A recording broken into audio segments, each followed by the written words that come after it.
Hello? Hi! I know you can barely hear me. Oh, now it should be fine. Is it better? I think so. Hi! Hello! Welcome back! I decided to stream! Yippee! But I promised last week that I would stream today. Last week I had to prepare my Polish presentation and then my English presentation, and genuinely it was a lot of things to do because my teacher required me to do like a mini internal, so I had to like actually write something that was good. So yeah. Hi. Today we're drawing. Um, and if I find the courage, we'll also do some chemistry because I'm crazy and crazy. And I have a test tomorrow from chemistry. That's going to be how the fuck do you pronounce that in English? Stoichiometry, something like that. So I'm not too pleased about that. I have to genuinely like do the exercises, but also I really don't want to. So yeah. Option one, we do them on stream. Option two, I have to do them by myself. And I don't want to do that by myself, you know? It's like, kind of obvious that I do not want to do that on stream. Or not on stream, by myself. So maybe I'll, hello, wiser, please. Work. So maybe we'll just do chemistry like in the middle if I get bored of drawing, which I doubt I will. However, it is possible. Is it showing? It is showing. That's good. Now is it showing here? Ha! It is. Oh, I forgot to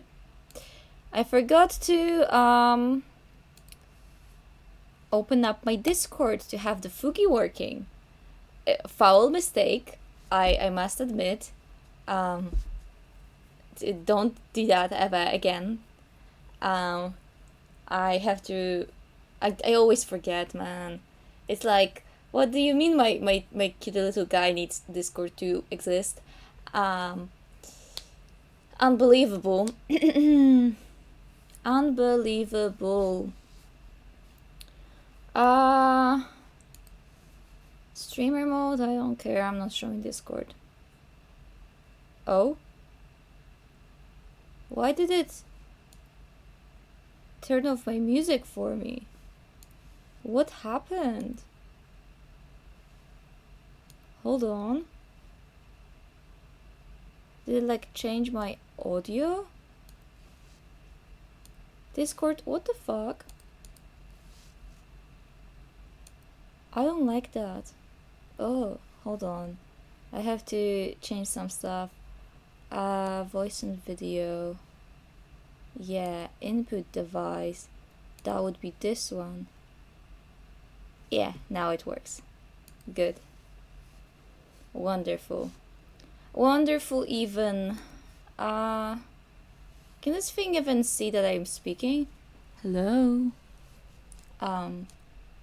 Because I can't. Oh, no, it's not speaking. What the hell is going on? Why am I not speaking? Hello, Discord? Discord? Why isn't it working? Why isn't it working? What? Hello? Is it working now? Do I have to reconnect? Hello? Oh, now I'm speaking. Hell yeah. Okay, now we're good. This is wonderful. Okay. So last time we came here, this is what we have. The character moves a little bit. Problem is, I like the movement, but a little bit of a problem that I've come across is that I don't know. I don't think I want this to be the only thing that's happening throughout the entirety. But I must admit, today is not the day for me to add anything more. Because I don't know, I just kind of don't feel like it. So I think today we're going to be doing line art. Last stream we only had the first character, and yes, I did some character making off stream and added the other figures, because it was not really interesting, and I just decided, you know what, that's fine. So, ooh, this is. So we're going to do that today, I think. Let me just look at the brush size. I think this one's going to be fine. But yeah, I've been very busy this week, and it's been a crazy one, to be fair. What brush is this? Oh, it's this one. That's why I was not happy with it. I watched Wicked this Friday, for the first time ever. I have never read The Wizard of Oz, neither have I actually watched the musical Wicked, because I believe that's a musical. And it's kind of crazy because they started with like a major statement, like pronouncing that the Wicked Witch is dead. Like, bro, this is not spoilers because it happens like right at the beginning as it starts, and I was like, that's crazy, man. Like, I cried throughout the entirety. I truly think that shut up, Wiser.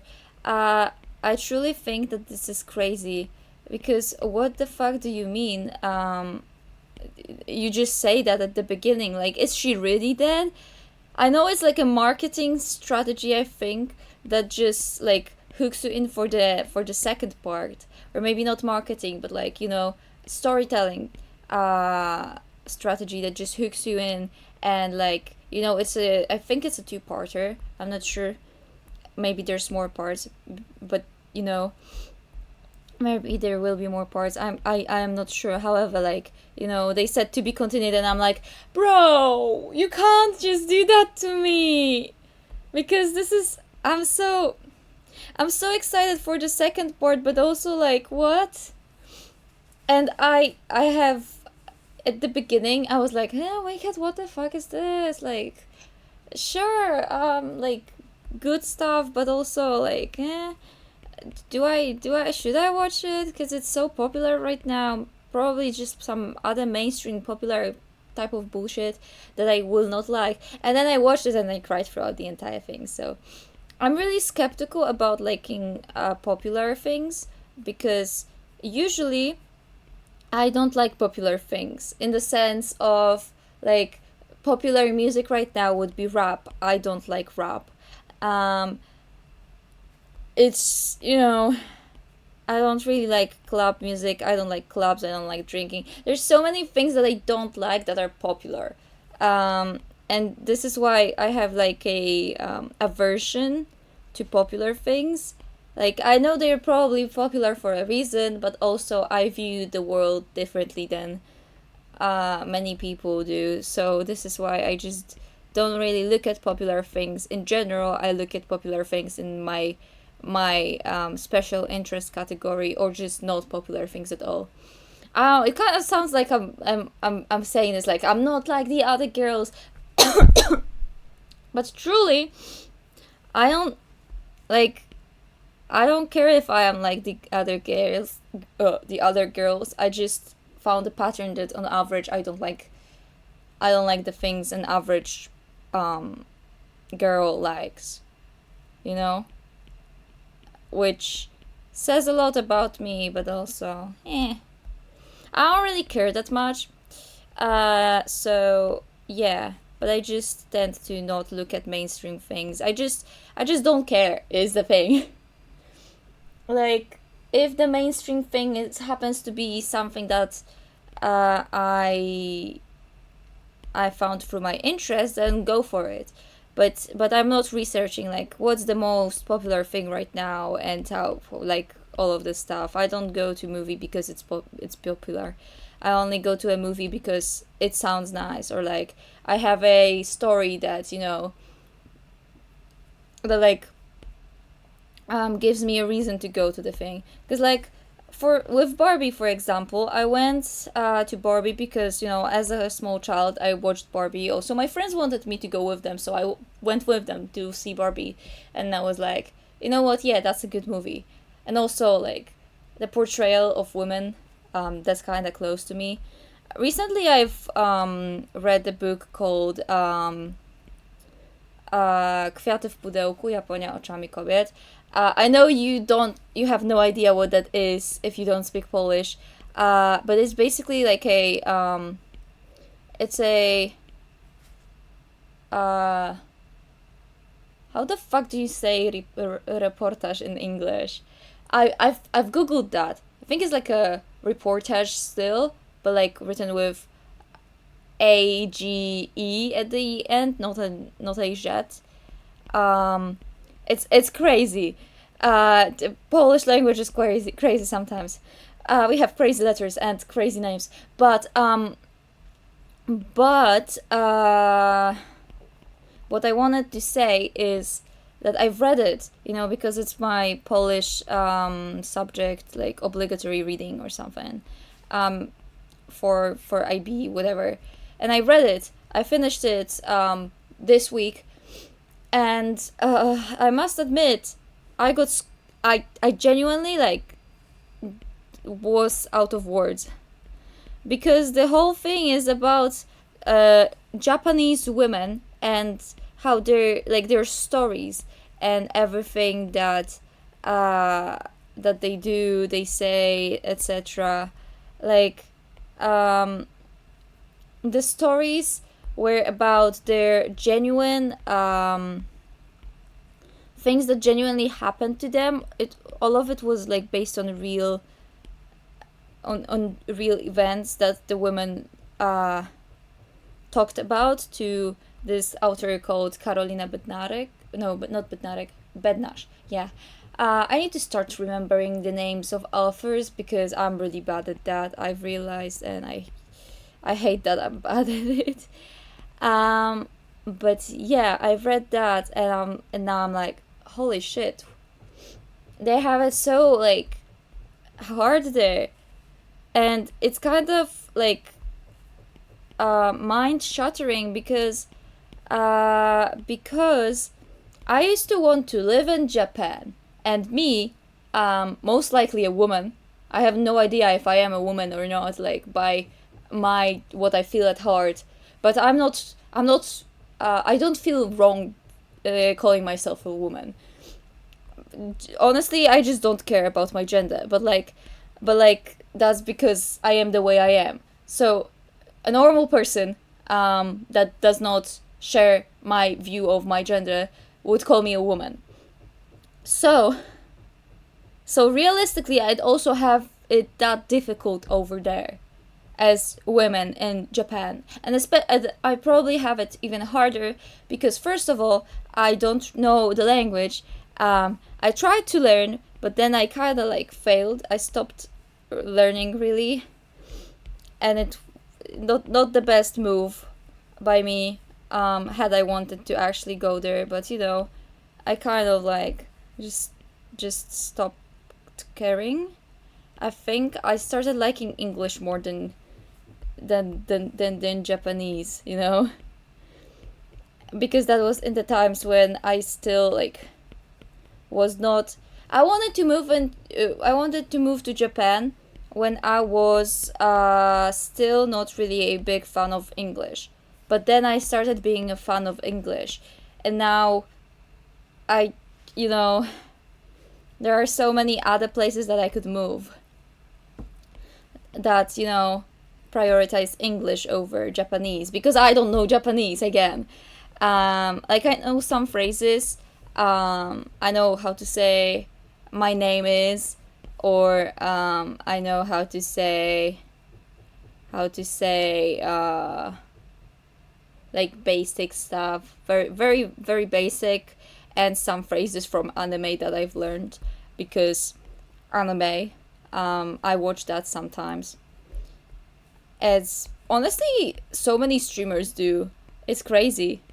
um but yeah, i i I would have been treated on like just like other women, or even worse, because I would be like a foreigner, and Japanese people, according to the book, kind of like, don't really like foreigners that are not tourists, you know? I've read like a crazy, crazy story on Korean people that came to Japan that have never been to Korea, right? But they're treated so much worse than Japanese people because they have Korean blood in them. It's crazy to like read these stories because they have been genuinely like uh told by women who actually uh live in Japan, so they know their shit, right? I trust that there has not been like any anything that was just a straight up lie in there. So it's scary to think that this is true. And for the most for the longest time, I genuinely like idealized or like had this idea of Japan, like this perfect country, but they're not perfect. And I got to realize that, and now I'm kind of like scared because the whole like view of them in my mind just like changed 180. And yesterday my family wanted to watch the uh the boy and the, what the hell was the name again? uh Hold on, let me see. I googled it. The Boy and the Heron. That's the name. The Boy and the Heron. They wanted to watch the movie, and I genuinely like. It started, and I saw like a woman in the film, and like, in the animation, and immediately my brain was like, oh, so how much of it is men talking about women's like wants? Because she said in the thing, she said that she wanted the child, blah blah blah, whatever.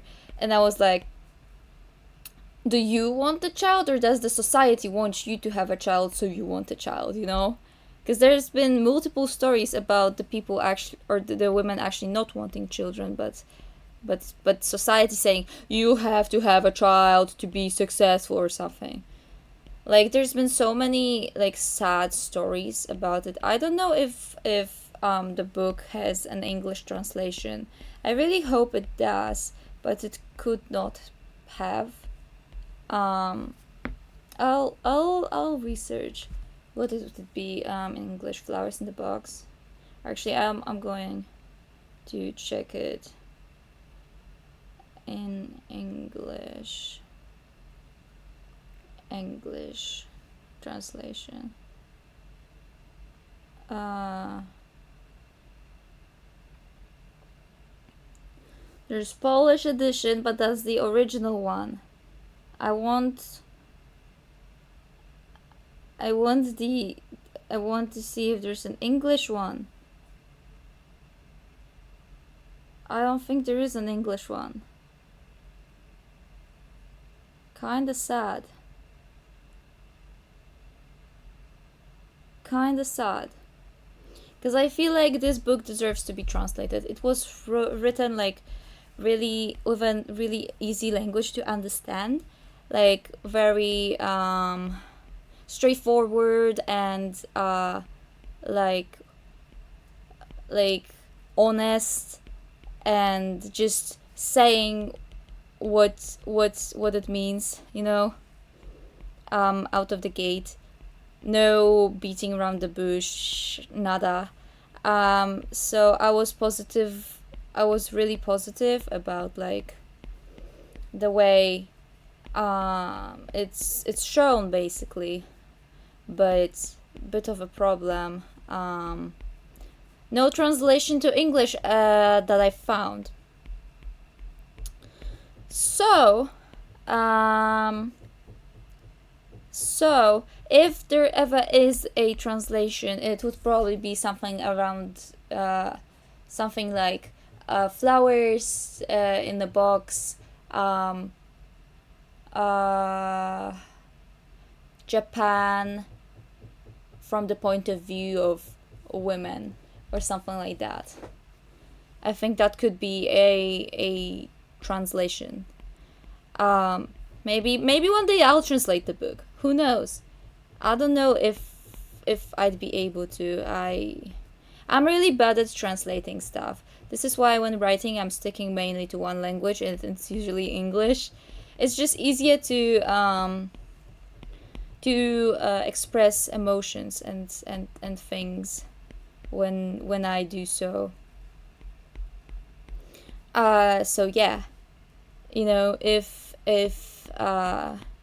whenever I actually make my own book or write my own book, it is going to be in English. And actually, I'm writing a book right now, and it is in English. So yeah, um, usually it only honestly I write in English because it can reach so like much further when it's written in English, and also because it's easier for me to express my feelings in English. I've heard that you have different emotions or like personalities attached to different languages, and I think that's kind of true because I have such a different like I don't know, maybe not a different personality in English rather than Polish, but I am so much more polite when I'm speaking Polish, just because the Polish language is really polite. Um, we're really similar to Japanese people in that sense, that we have so many like pleasantries. Is that the word that can be used? Like you have to say per pani pan. You can't say to somebody you. You know. Uh, it's like this third type of person kind of thing that exists in so many languages, but not English. English is very straightforward and to the point, and like you have some professionals like phrases, for example, best regards, or like to whom it may concern or something. But I feel like it's just not as common as English, or not as English, as Polish, where you've got just so many of them. It's crazy. And and yeah, it's easier to be polite in Polish than in English for me. However, um for like all of the years that I've spent speaking Polish, I've it was mostly like when starting my life. Okay, little Kianmas recap of my life. I start my life speaking Polish, right? I feel like I am unable to express my emotions because I'm scared of what people are going to say. I'm also a people pleaser. Language that I am a people pleaser and unable to express my emotions in: Polish. I learn English, I can express my emotions. Because at that point, I've already like gotten to know that I want to express my feelings and my point of view and stuff. Thus, I'm better to express all of that in a language that is a neutral ground for me, kind of. I think it makes sense. Uh, so, so, uh, I can no longer express any feelings really in Polish. Like, yes, I can say that I am upset or like that I am angry in Polish, but it just sounds so unnatural for me. Like, I don't think I have ever uh, easily said I love you in Polish. I think by now I can only say it in English. And it's kind of scary because it's not that I just does not it's not that I don't know the phrase in Polish. Of course I know the phrase, like kochać sam, like the word kochać. I know it, but it sounds wrong in my mouth, and I just don't like saying it. So yeah, it's I think there's some ground to state that there's something there, if you know what I mean. And it's really interesting because I wonder what my Spanish is going to look like once I learn it, like um how do you say it, once I learn it and be on the good enough level to actually speak it. Because right now I'm not really speaking Spanish. I can read Spanish and I know some words, and I technically can say sentences in Spanish. Like I can what can I say? I can say hablo español y es no soy is it soy or estoy? I'm never sure. No estoy bien en español, uh, pero estoy estudiando or something like that. So it's like I know the tenses. I don't know many words yet, and also I don't know many rules. But I do Duolingo, so hopefully that changes something. I just need to like start actually listening to Spanish people speak Spanish, you know, or not Portuguese people. Portuguese people speak Portuguese, not Spanish. What am I talking about? Mexican people. That's what I was on about. Or like any other country that speaks Spanish. I should start listening to people who actually do speak Spanish, and then I may learn more. But for now, I'm just stuck in this just Duolingo type of thing. And at this point, I'm like fluent enough in English where I don't translate English to Polish to understand what's going on. I just understand, you know? And it's crazy to me because once I do that with Spanish, life's going to be beautiful because then I'm going to know that I am starting to get fluent or starting to get like just better or on the level that I want to be. Because realistically with Spanish I'd like to get to the oh, not this one. I don't want this song. Well, song. It's a poem version, that's why I don't want it. Skip please. Okay, this is not the poem version. I have all poem versions of Florence plus the Machine songs liked, and I just play the liked thing. Is it playing? It is playing. Okay. It's just really, really quiet, sorry. But yeah. That's what I do.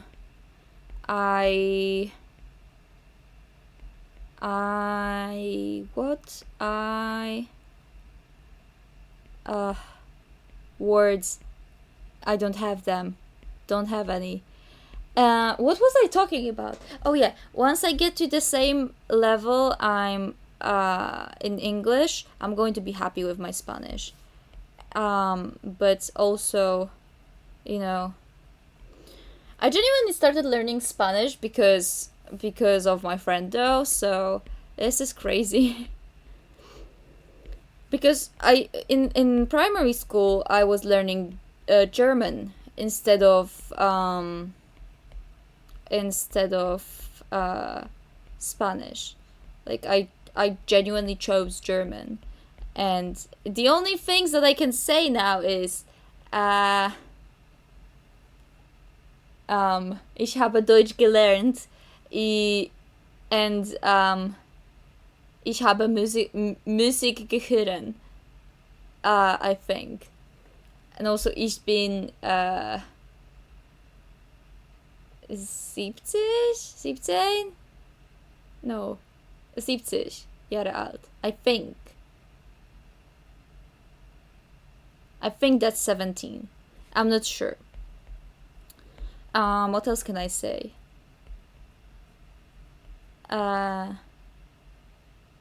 Is Ich heiße Camilla German, or is that another language? I don't know. I know just so many like random phrases in the random languages that I'm not sure anymore. But I think Ich heiße Camilla would be Deutsch or German. Yeah. I also seem to like say Deutsch instead of German and Deutschland instead of Germany when I'm speaking English, and I'm like, huh?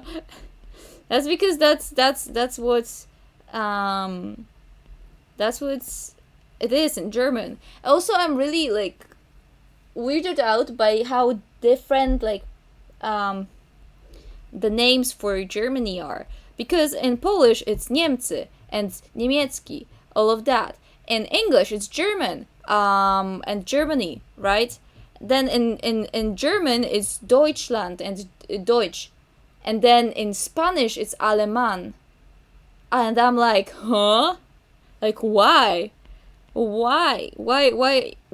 of these different names for one place? Why can't we just take the name of the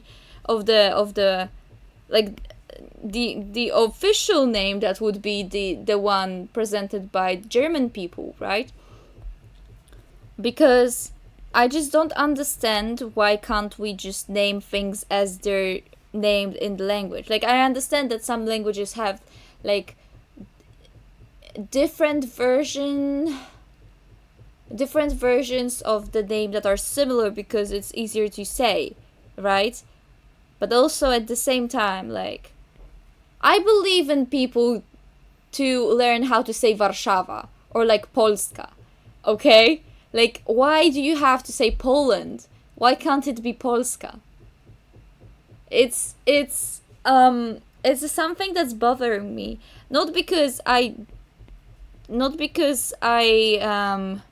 don't like the names that are presented to me. Like I think Poland and Warsaw are great words. Like phonetical wise.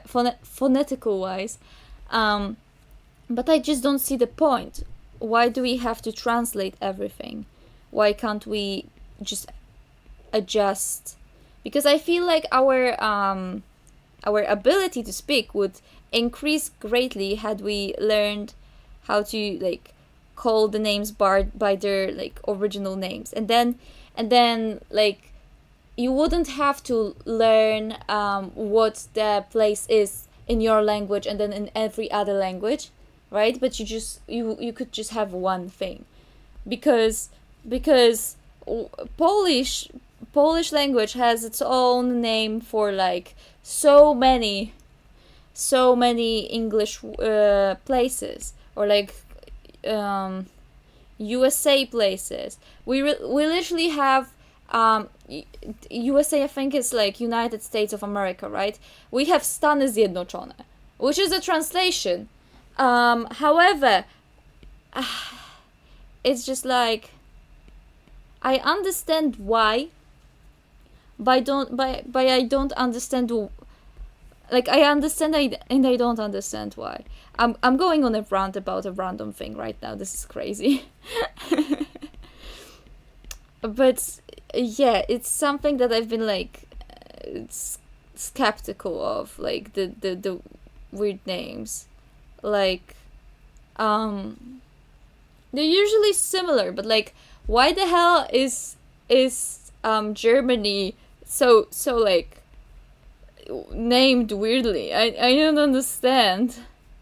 I don't understand why they have like 15 different names. Sorry. I just don't understand. It's a concept I do not understand, and I am loudly like I just don't know. I just don't know. is crazy. I feel like also I think we can do what is called a mix up. Once I finish the line art of the first character, I'm going to do a little bit of chemistry because I genuinely have to do it, but also I don't want to do it, so I need to like do it somewhere where I'm forced to do it. And also I'd like to have it over with by the time I finish the stream. So realistically, doing it on stream would make sense because later on I have some writing to do and some reading to do. So it's like I don't want to do that or waste that time for chemistry, even though I need to because test. So now that I'm streaming, once I finish this character, we're doing a little bit of chemistry. I hope that's fine. I wonder if there's like a chemistry tab or like not tab. What's the name? Genre? No. Like category. That's the word I was looking for. Oh my gosh. I don't like blanking on words. As you may have noticed. It's just annoying. I like to call things properly. Or like, name things properly. So, I wonder if there's a chemistry category. Maybe there is. If there is one, we're changing the stream to it. Because I think that would be really funny to just do a chemistry stream. Like, on my list of things that I want to do when it comes to or like stream ideas, I have written like PowerPoint about random bullshit. And I think that would also be funny. I just like sharing random knowledge and doing random things. It's cool. So yeah, expect that one day. Also, I've heard that Deltarune Chapter 3 and 4 are going to come out, which sounds awesome, and I'm absolutely going to play that on stream once it comes out. Like, I remember that like the beginnings of this channel were Minecraft, Undertale, and Deltarune. These were the beginnings. And yeah, I remember playing it on stream. It was awesome. I miss those times a little bit. Though I think this is also fine. Now I'm genuinely like fine with like what I do, how I speak and stuff. I don't find myself cringe anymore, which is a good thing because that means that I have matured enough for me to go on the internet and say my truths basically. Because I would not trust like 13-year-old me to go on the internet and stream. However, the 15-year-old me, I believe, that started streaming, is fine. I'm fine with that. Was it 15-year-old me? I truly can't say because I for the longest time I was thinking, I'll start when I'm 16, because then I'm not going to feel cringe about what I say anymore, right? But then I think I started at 15. I'm not sure. I need to check because it would be nice to know when the anniversary is. Because I have not done any anniversary streams ever. I think it's just not something for me, but also I'd like to check when was my first stream, but I don't know how to do it. A little bit sad. I don't even know what was my first stream. I think I know it was either Undertale, Deltarune, or Minecraft. I just don't know which. No, actually, I know which one it was. It was definitely Minecraft. I think it was Minecraft, like Bed Wars or something. It must have been, right? Surely. I don't have any VODs of it. That's why I started doing VODs for this channel, uh, or like for the streams. So I have like some type of memoir to see what I've already done and what I haven't. Like, I know probably nobody watches those, but they're for me. They're for me to remember or to find the content I've done had I needed something, you know? It's something for me. Yeah. Also thing I've done, I posted the video. I'm so proud of myself. Like, genuinely, first time ever posted a video on YouTube that was genuinely edited and done well. Like, of course, it's not perfect. I did not had the capacity of mind to like polish it to be perfect. But also, I think that's fine. Some things were just like unpolishable.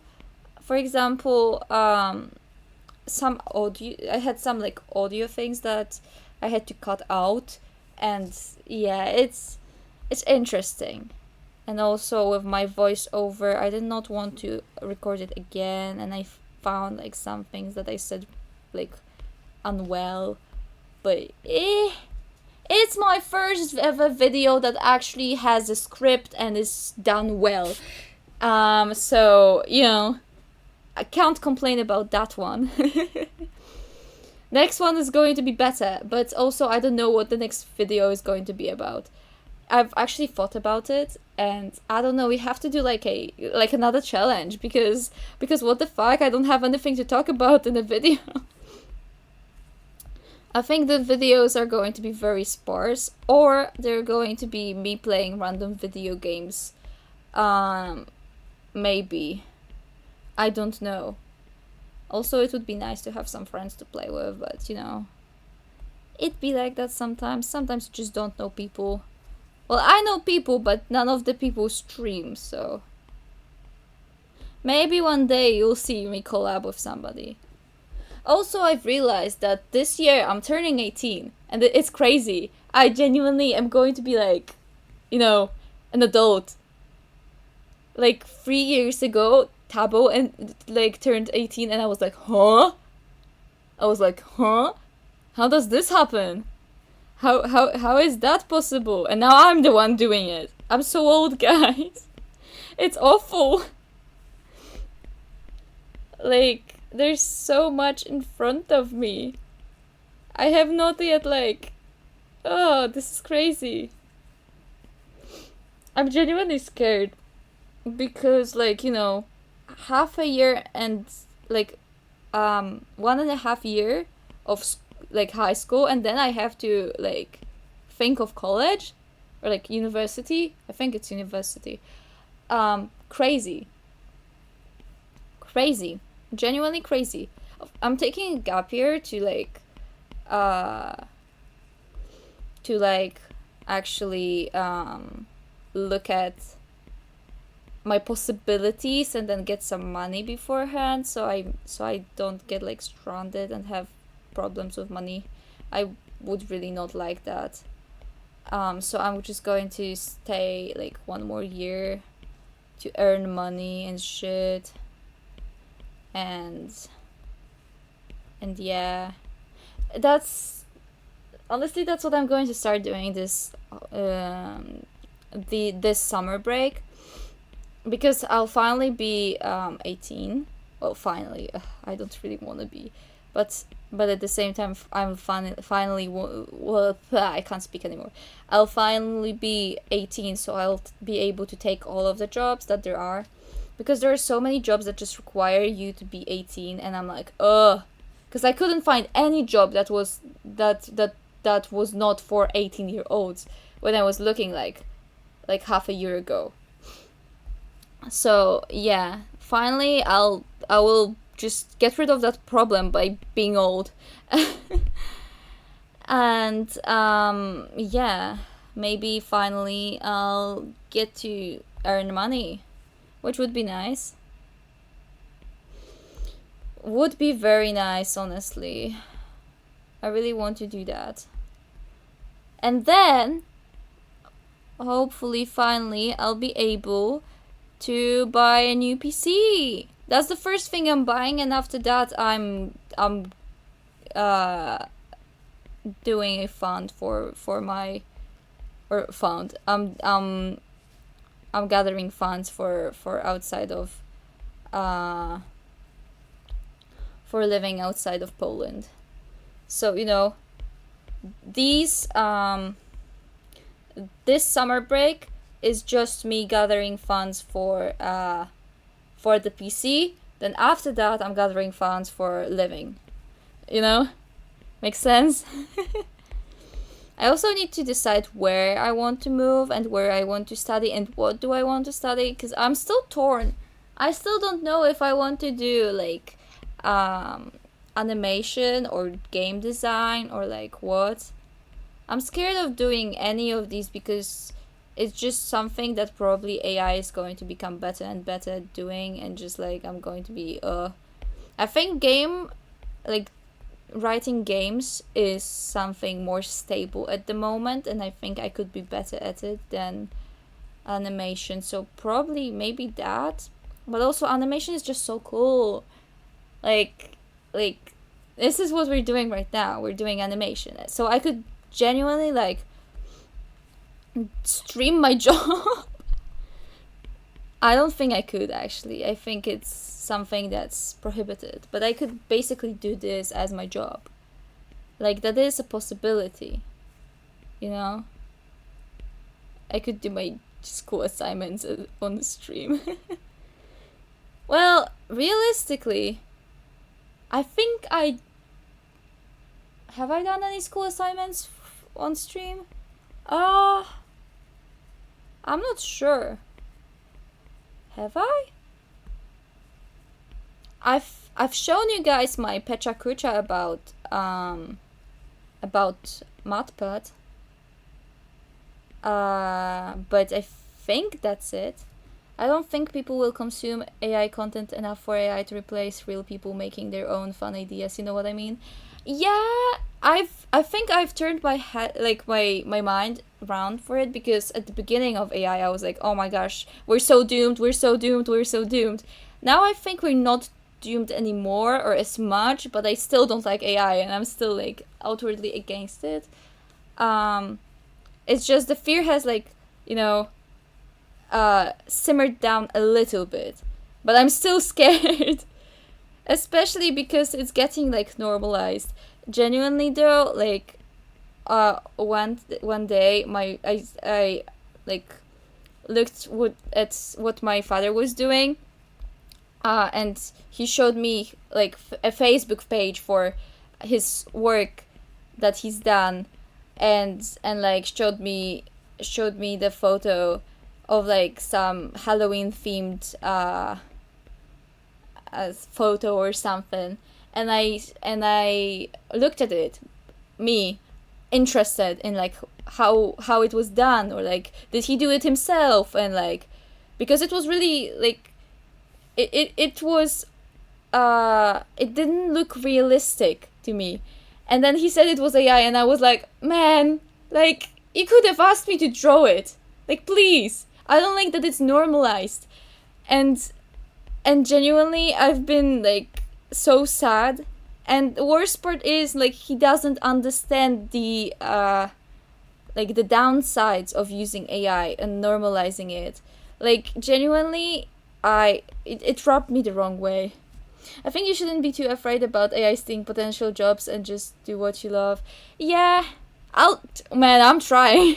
That's why I haven't like disregarded my dream of like working in the industry, like art industry, um altogether. I just really want to have like a plan B and C and D and E and like all the way to Z if all of my other plans fail.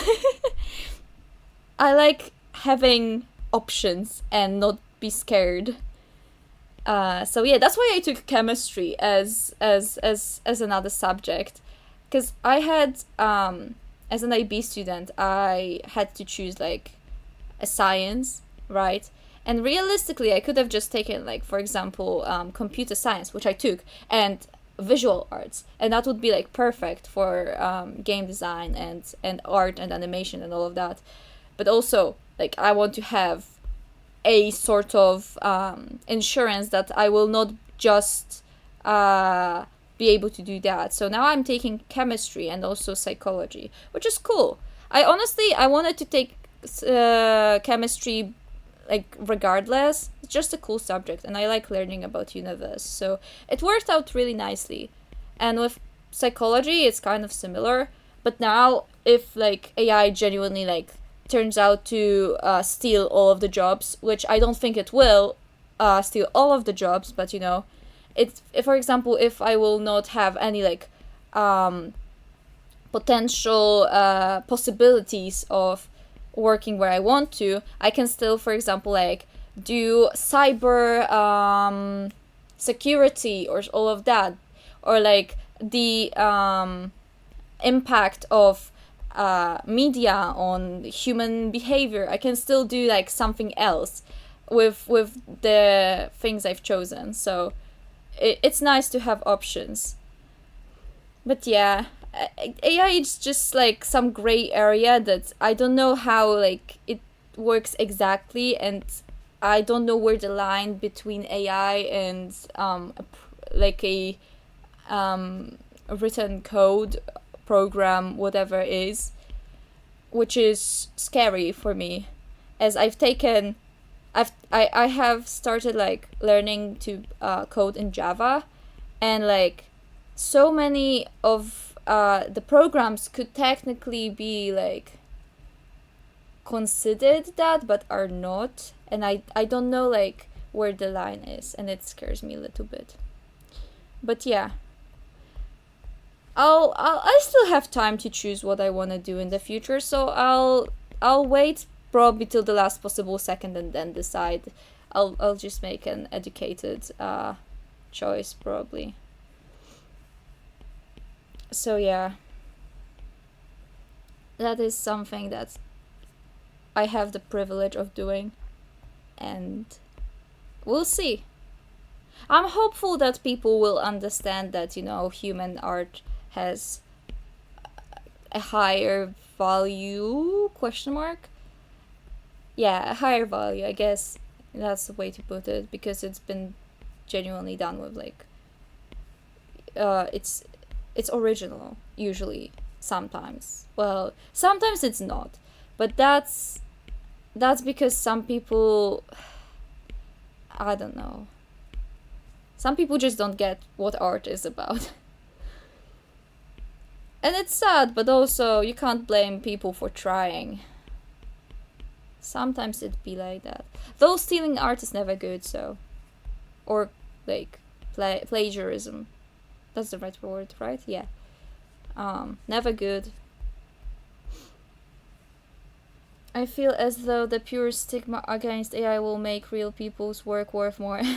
Yeah, definitely for artists.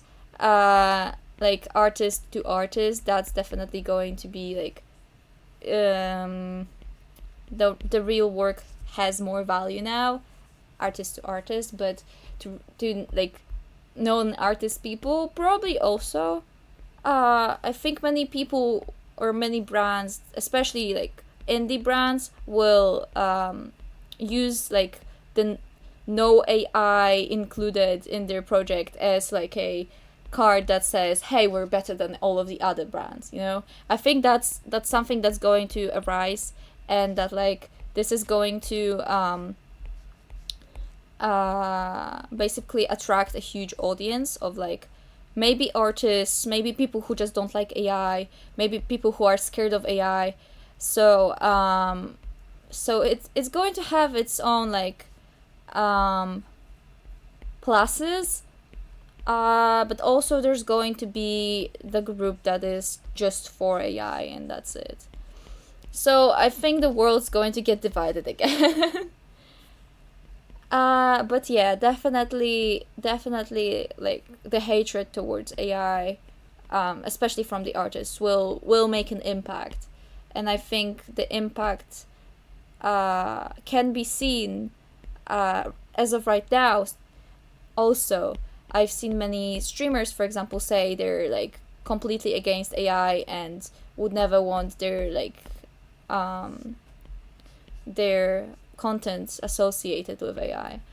Because they're also technically affected. Like, you never know when generative AI um is going to change from just images uh to animation to like actual content videos. Like, I've seen some people actually switch over to just making AI content of themselves, and I'm like, what? I've heard like there's been like a person who's done that, and it's concerning a little bit, because why do you want to sacrifice your own creativity uh for um for AI to do it for you? Like, I get like money, but also creativity is something that's I can't speak, a luxury. I feel like this has to be realized that uh you know luxury is something that you get slash do when you have enough to afford it, and it has always been that way. So it's just like, I don't know. And also, it can be a hobby. I don't understand why people would want to replace their own hobby with something that is so like not rewarding. Like, why can't we have robots that do like dishes for you, and we have robots that do images for you? Like, I don't get that part. You know? I used to watch him all the time as a kid. That guy. I have no idea, like, it probably is that person. I just don't remember uh if it is. But yeah, I have not watched him ever. Cuz my YouTube history is interesting, but I don't think it ever consisted of that person. I know so many people and yet so little people. It's crazy. Um, but what was I saying? I was saying that, yeah. Why don't we have AI that does dishes? Because I don't think all AI is bad. I think that AI can be really useful and helpful. It's just generative AI that I'm against. Because usually, like, people can say that, oh, you hate AI, so you hate this, and that. You hate progress, and you don't care about all of the medical possibilities that there are with AI. No, I don't. I like the fact that AI can help people like live, or not die when there are medical issues, or like you don't have to wait in a long line to get a prescription and stuff like that. That's good. That's something that's positive, and especially like when it's something that is genuinely helpful and there's a demand for it that's based. I think dishwashing companies will have the guy who creates AI dishwashers. Well, AI dishwashers, crazy. Um, but honestly, if there was a robot that like took all of the dishes and put it into a dishwasher for me, you know what? It might be a lazy person thing to say. However, I'd take that. Mainly because I just don't like the I don't like the what's the word? Uh like the sensory touching the dirty plates. I hate it so much, and I just get so like I get shivers whenever my parents put the dirty dishes into the sink, because we have a dishwasher, right? But when it's full, they put all of the dirty plates and other things into the sink, and I always get like weirded out by it because I could never. I just put it on the counter, so it does not like get wet, and like with all of the pieces of food that are left, I can't. Greasy bowls and shit, yeah, that's awful. I hate it.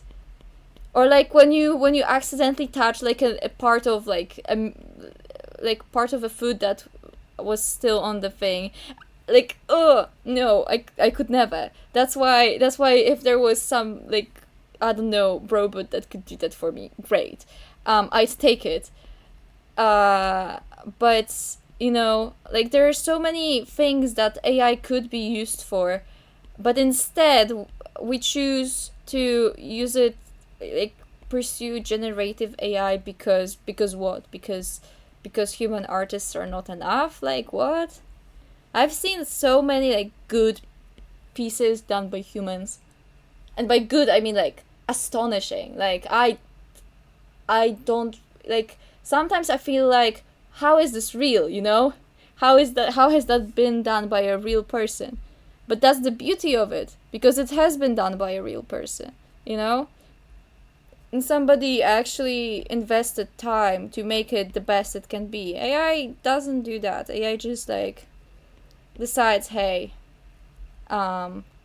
this we'll use this image and this image and this image based on the few words that you type in, and smash it together and then create something.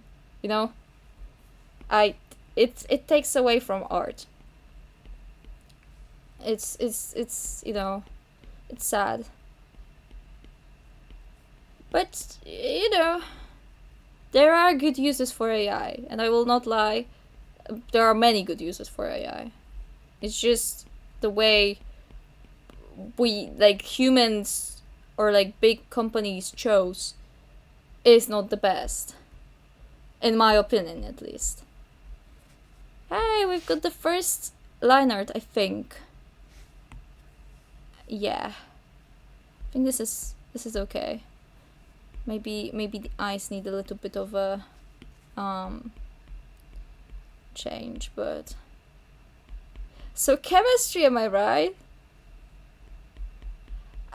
Something I should probably do. But let's discuss this at the hospital. As it. Honestly, I love this song so much. It's like Soviet school. Okay. As promised, this is the first character that is there. Actually, I kind of don't like this part. Hold on. But this is the first character or the first liner that I've done of the, how many do we have? 9 that we have. So it's time for chemistry, because I have a test tomorrow. so it's time for chemistry. Hold up, I will do a thing called where is the thing? There's the thing. Not there. Gone. I need to get my exercises. And we'll just do chemistry. Hold up. Let me find it. I find it awesome that it's possible. Hey, I wish you luck on your test tomorrow. Thanks. It's genuinely just like stoichiometry. I love your art style, by the way. Thank you. I'm trying to learn to love it as well. Okay, let's start with something easy, question mark. Hold up. I know you can't see anything, but insert a photo. Oh, not a photo. Insert, can I just place? Oh, I can. Allow paste, yes. Okay. We're doing IB exercises, by the way, because that's the course I'm in. And I'll probably be like not understanding half of the things I'm doing. However, I have to learn somehow. And what's a better way to learn chemistry than to show your lack of skills or your skills online, you know? This is a good size. Okay. So let's look at question 6, right? Work out the mass of one molecule of each of the following. Now, how the fuck do you do that? Okay. H2O. I should probably pull up my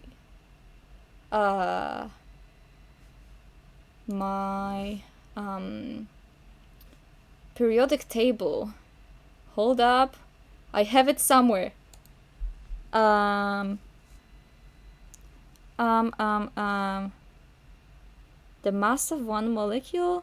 But like molecular mass? What are they asking me? Where's my school? Hold up. Chemistry. I love how in chemistry folder I have just the periodic table. I'm gonna be real, Chief. I never took chemistry. I'm probably way more lost than you are. Yeah, it'd be like that sometimes.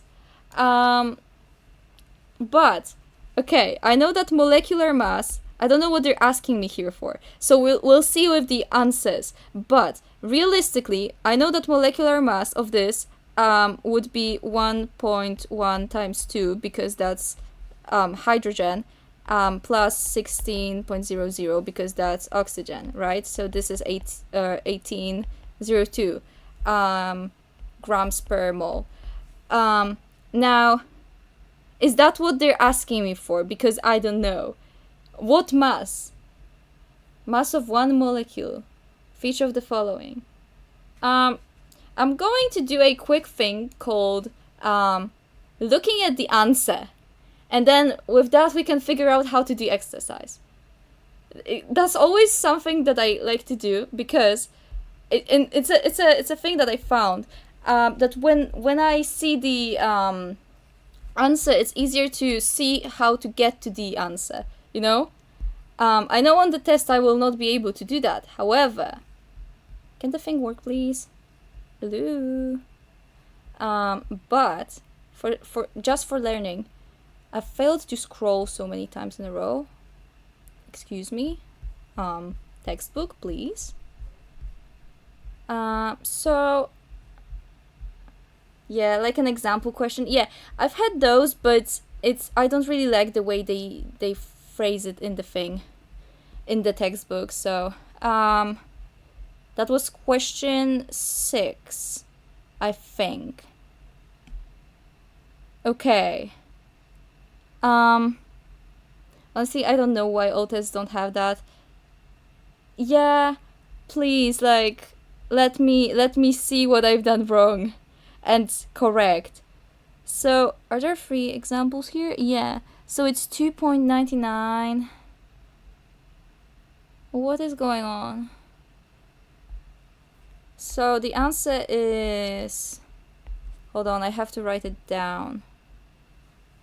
Or I could take a screenshot. I think that's going to be easier. Hold up. We'll just have the answers by our side. Copy and delete, and I'll show you the thing in a second. I just have to make sure that I don't show you the textbook because I don't know if that's legal. Insert, not a photo, paste. That's what I wanted. Allow paste, yes. Why did it? Okay. And now, yeah. Okay. Can I show you now? I think I can. There we go. Okay, so the answer is 2.9 times 10 to the 20 to the power of 23 on minus grams. Now, so realistically, the Avogadro number is a thing, right? And that's That's what, 6.02 times 10 23rd. I think. It might be minus 23rd. Not sure. But I'll have that in a booklet. Either way, to get to there, what the fuck? One molecule of each of the following. So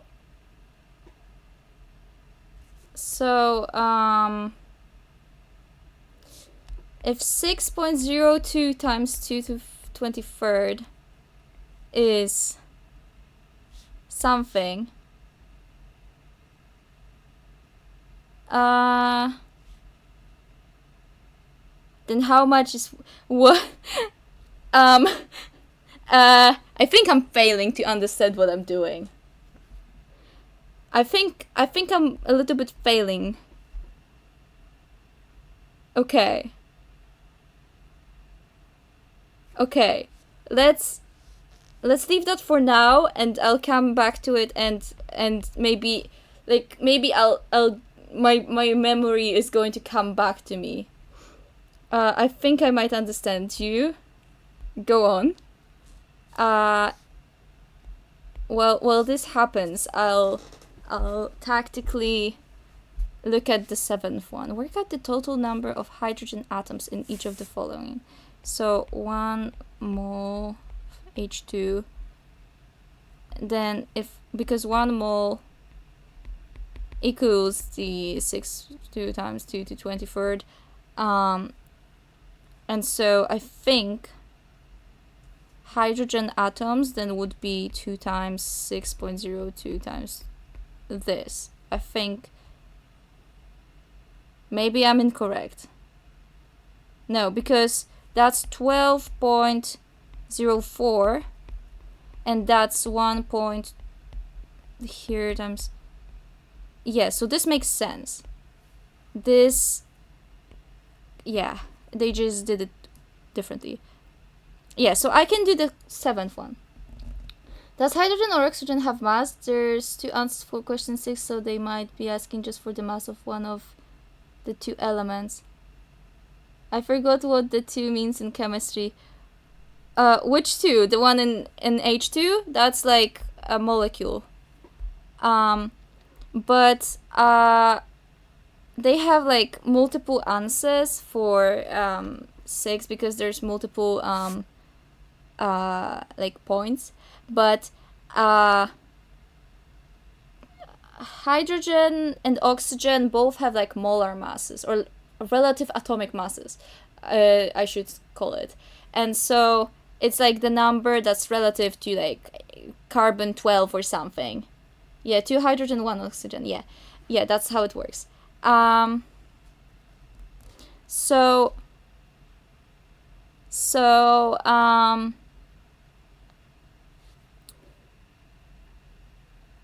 I don't really know, because work out the mass of one molecule of each of the following. I know that this is the molecular mass. This is molecular mass, but I need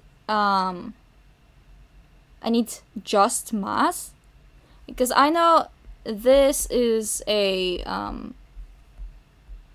possible way to look at that, unless there are some other formulas. There might be another formula actually. Hold up, I might be forgetting another formula. That is a possibility. So I think realistically this can be another formula that I'm just forgetting. Hold up. I'll check if there's another formula. I have so many notes on this and yet I forget. Yes. There is another formula that I am forgetting. Oh my gosh. I know what they mean. Okay, so there's this other formula. Let me change the color. So the formula is mass equals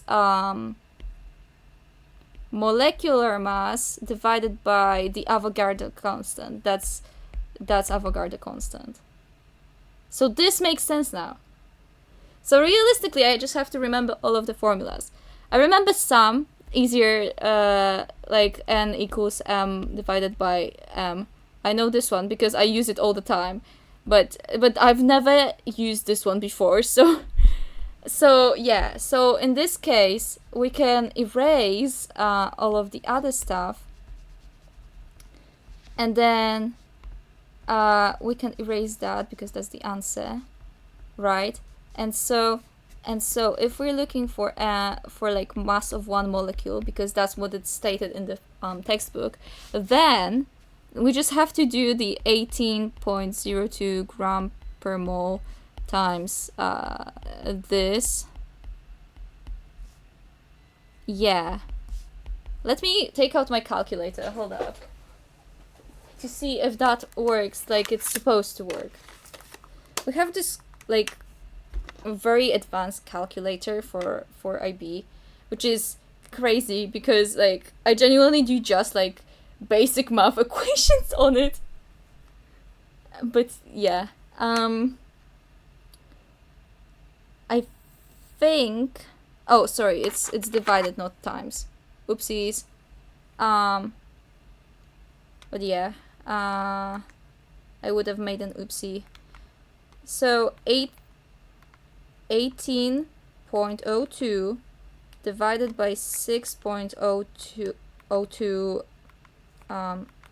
times 10 to the 23rd. Yeah, it's 2.99, or I think I need, yeah, times 2 to the minus 23rd. I think grams. Yeah, so it makes sense. Okay, this makes sense. We figured it out. It's okay. We were just missing a formula. That's fine. I can leave that down. This has been done also. So this is okay.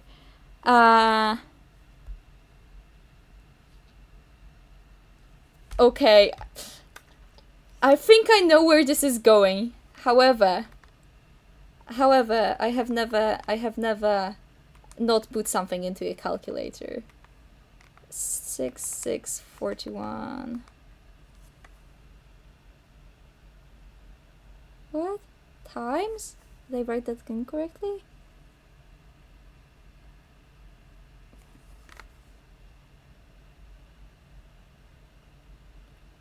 Upside down? Interesting.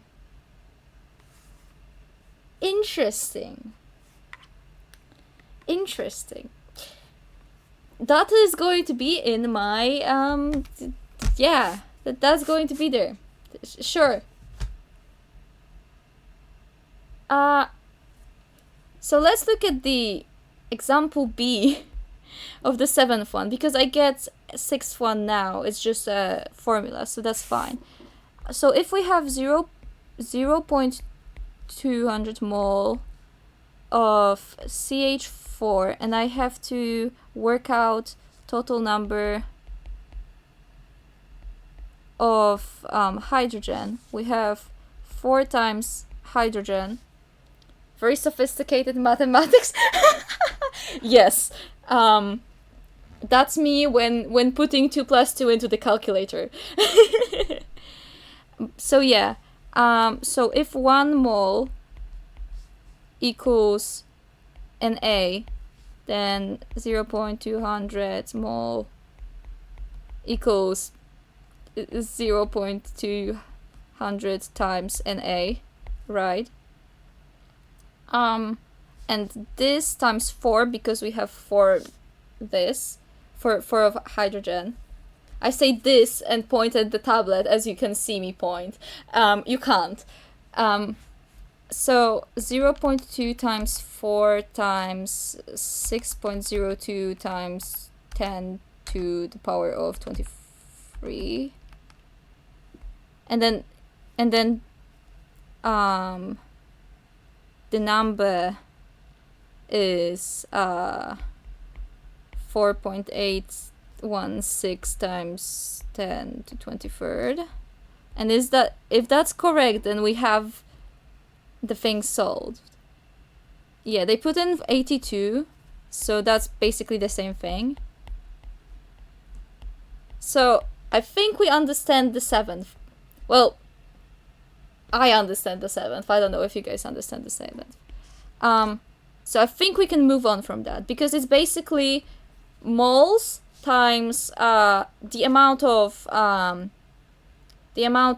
like element that there is times Avogadro's constant. I think that's fine. So it's basically n times Na times number times number. Okay, that makes perfect sense.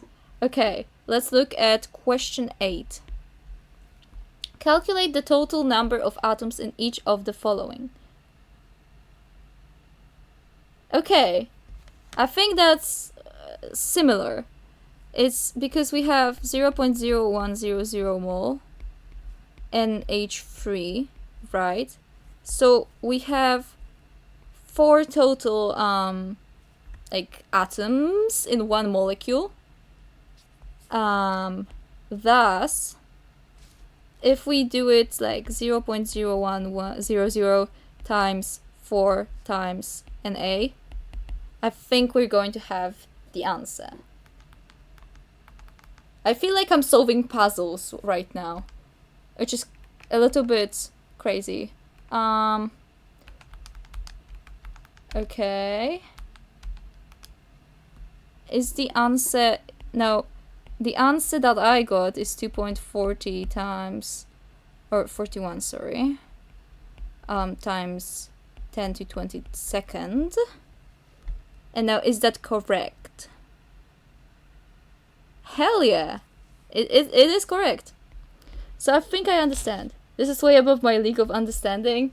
No, I'm sure you can understand. Because... Okay, I can explain if you tell me what exactly you do not understand. I think that's going to be beneficial for me. I think I gotta start small with like an elephant toothpaste experiment. What's an elephant toothpaste experiment? What is that? But basically, like, you have all of these numbers, right? And Na is the Avogadro's constant.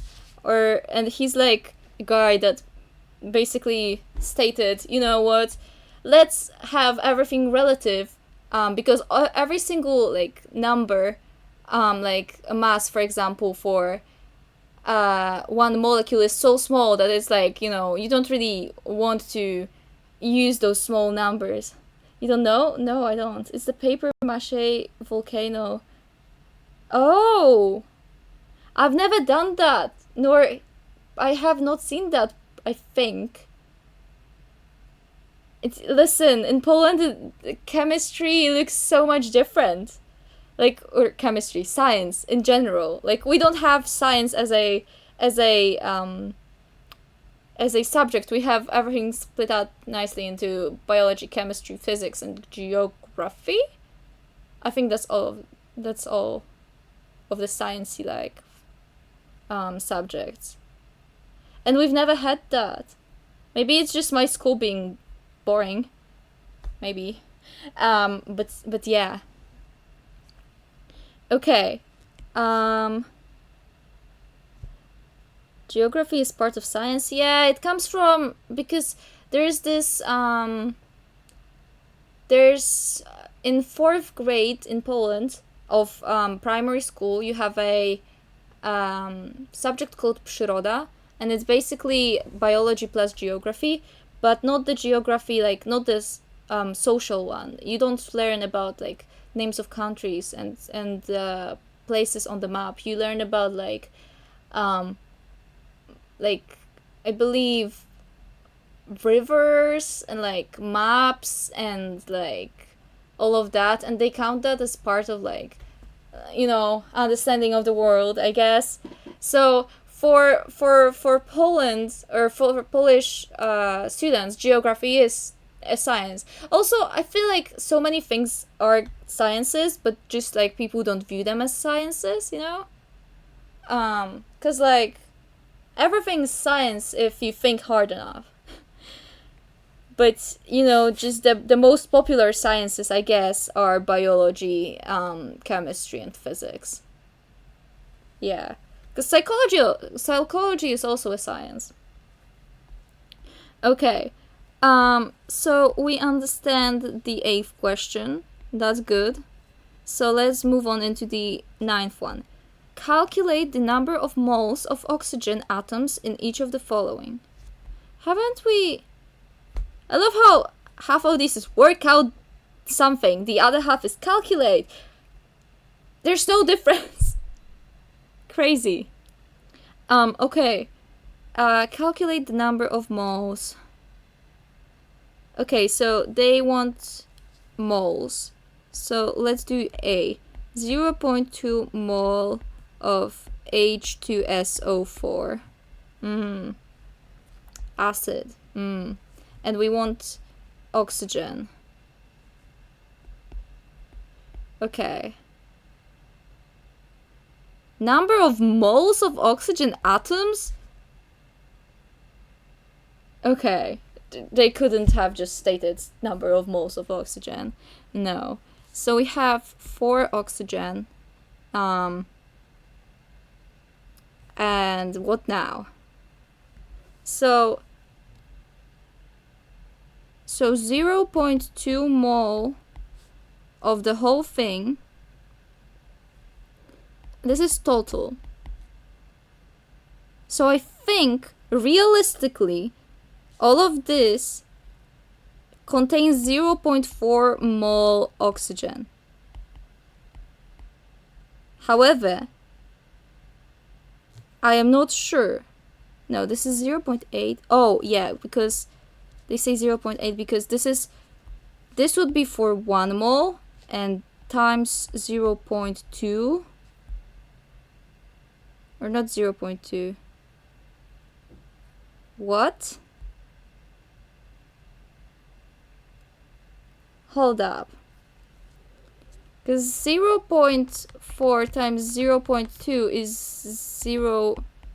Oh, why isn't it? Oh, this way. 0.08. But this is 0.8. Oh, it's 4 moles, not 0.4 moles. Okay, this makes sense now. So, realistically, we have to look at that. We have H2SO4. And to get 1 mole of this, we have 2 mole of H2, 1 mole of S, and 4 mole of O. Or yeah, that's what I wanted to do.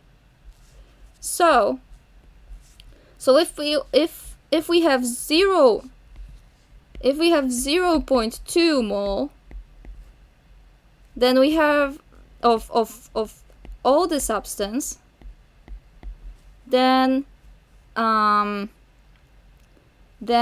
we just do multiplication. Yeah. Okay, this makes perfect sense. I understand. Hope this makes sense to everybody else as well. Oh, hold up, my phone's going to die. I need to get a charger. Hold up. 1 second.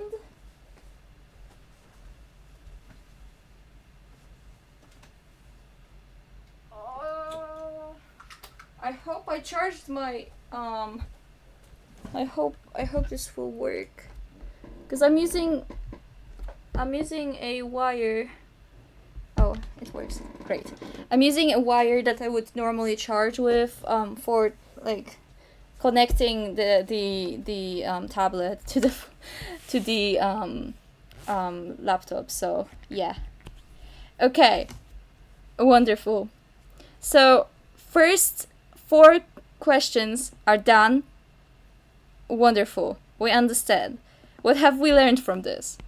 We have learned that we need to remember about the formulas. Yeah. This is what we've learned. The other parts, not important. It's just logic, if you think about it. Yeah. Okay. So, so let's continue forward. Let me get another question, or another batch of questions, I should say. They're going to become harder and harder as we go, probably.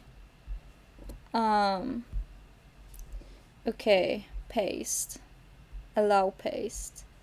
Yes.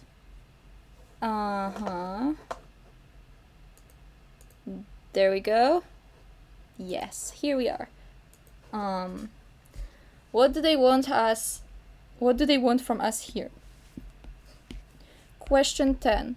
Calculate the percentage by mass. Okay, so first thing, we see percentage by mass. We write percentage by mass and try to remember the formula. I think I actually don't remember the formula. Ooh, that sucks. I should remember the formula. I guess this shows what I do not know. Cause I know what percentage by mass is. I just okay. I have found the formula. It's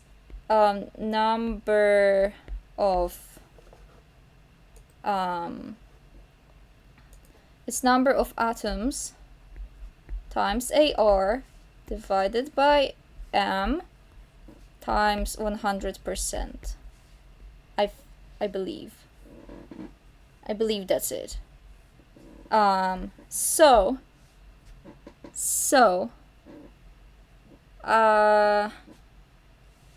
for that, number of atoms. Oh, thank you for the follow. We can calculate number of atoms, that's fine. AR is, what do we need? We need oxygen, right?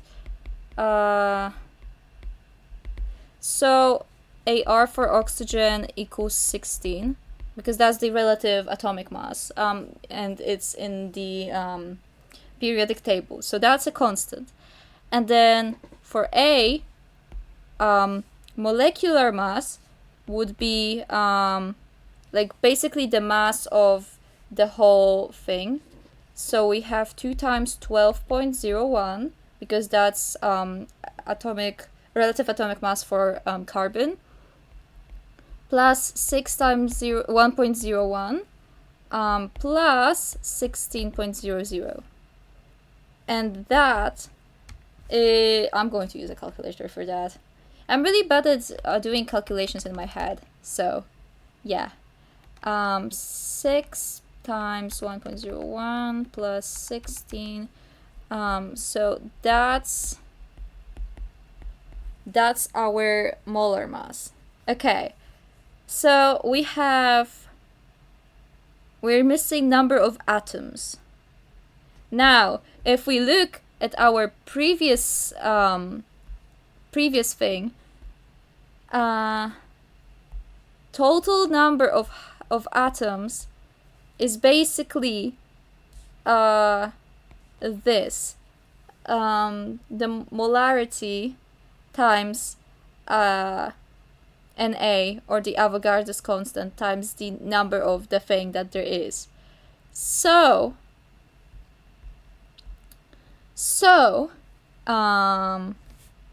this would mean that number, I'll call it X, so I don't have to write that over and over again. That would mean we can assume that this is 1 mole, I think. So 1 mole times 1 times 6.02 times 10 to 23rd, right?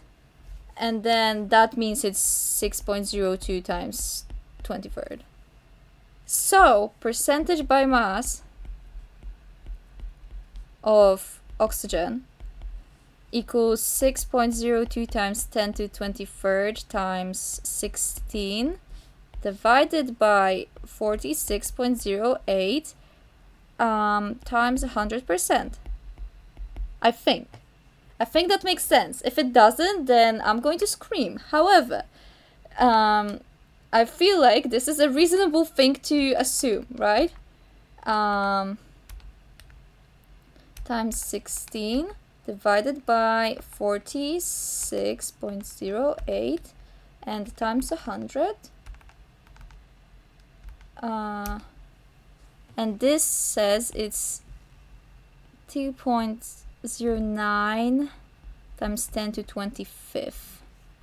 What is this random mass number?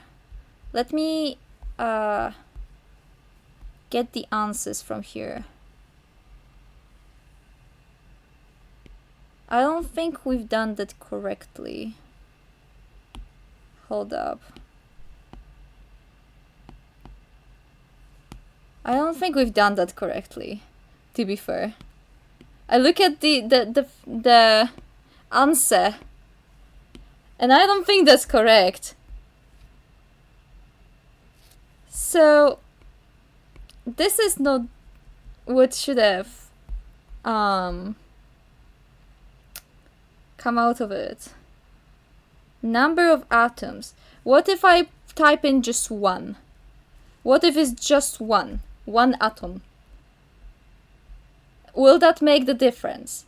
Because it might as well. 6.08. Yes, that makes the difference. Okay, so when they say number of atoms, it's not this.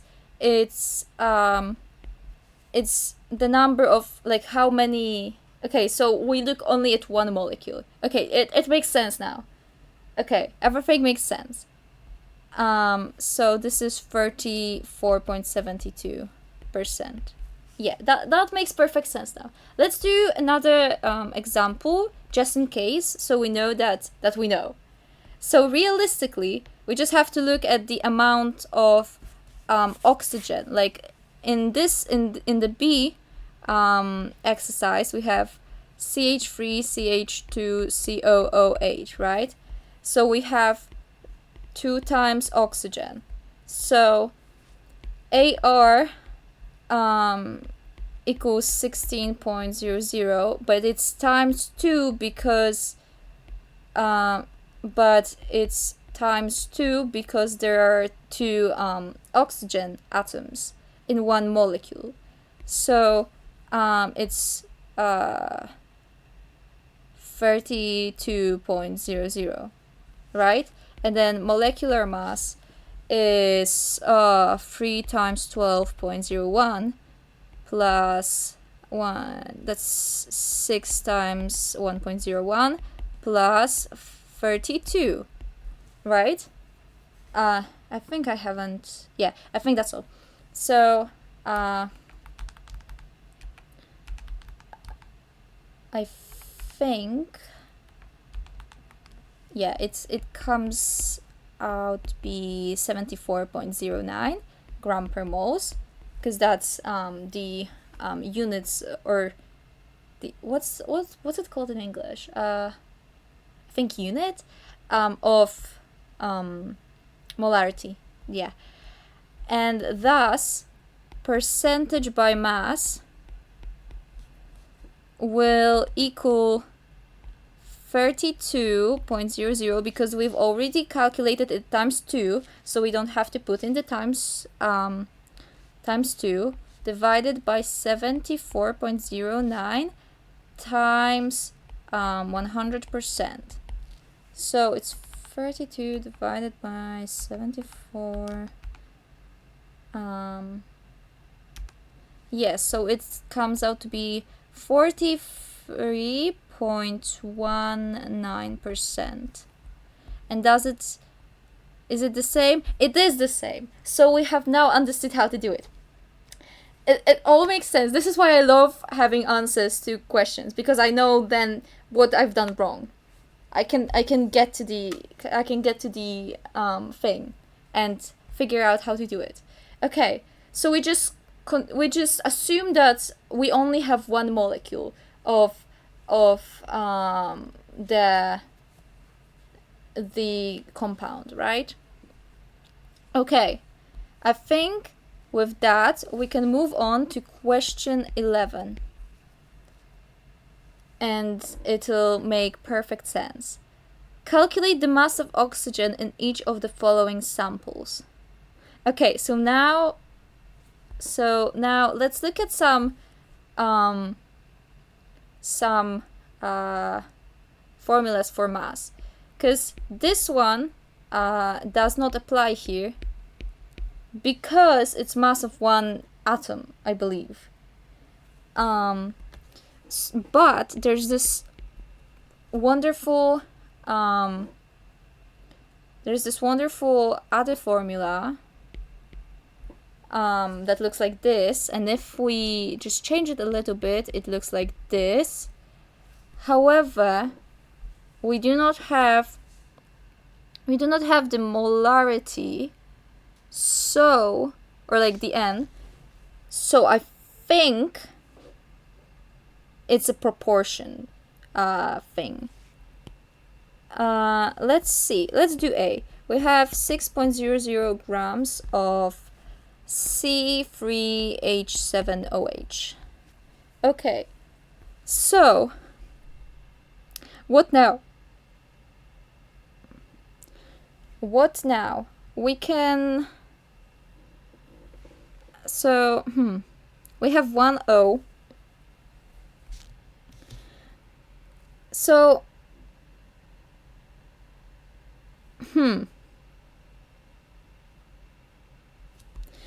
because I think we can do something with the percentage by mass here.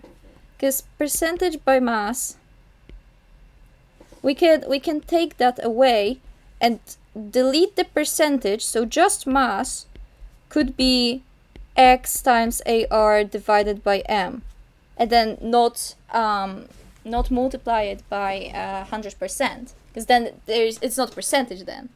I think that can work. However, we'll see. I already know the answer because it's just there, like in the corner. However, I want to see if that's going to work like I want it to. So mass would equal 1 times 16.00. Oh, but also we do have the actual mass. So it can't work because we have like another thing, so it can't work like that. How does it work though? That's what interests me.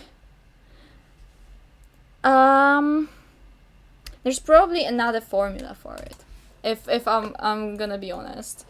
There's probably another formula for it that we're missing. So let's check. The mass of oxygen. So, okay.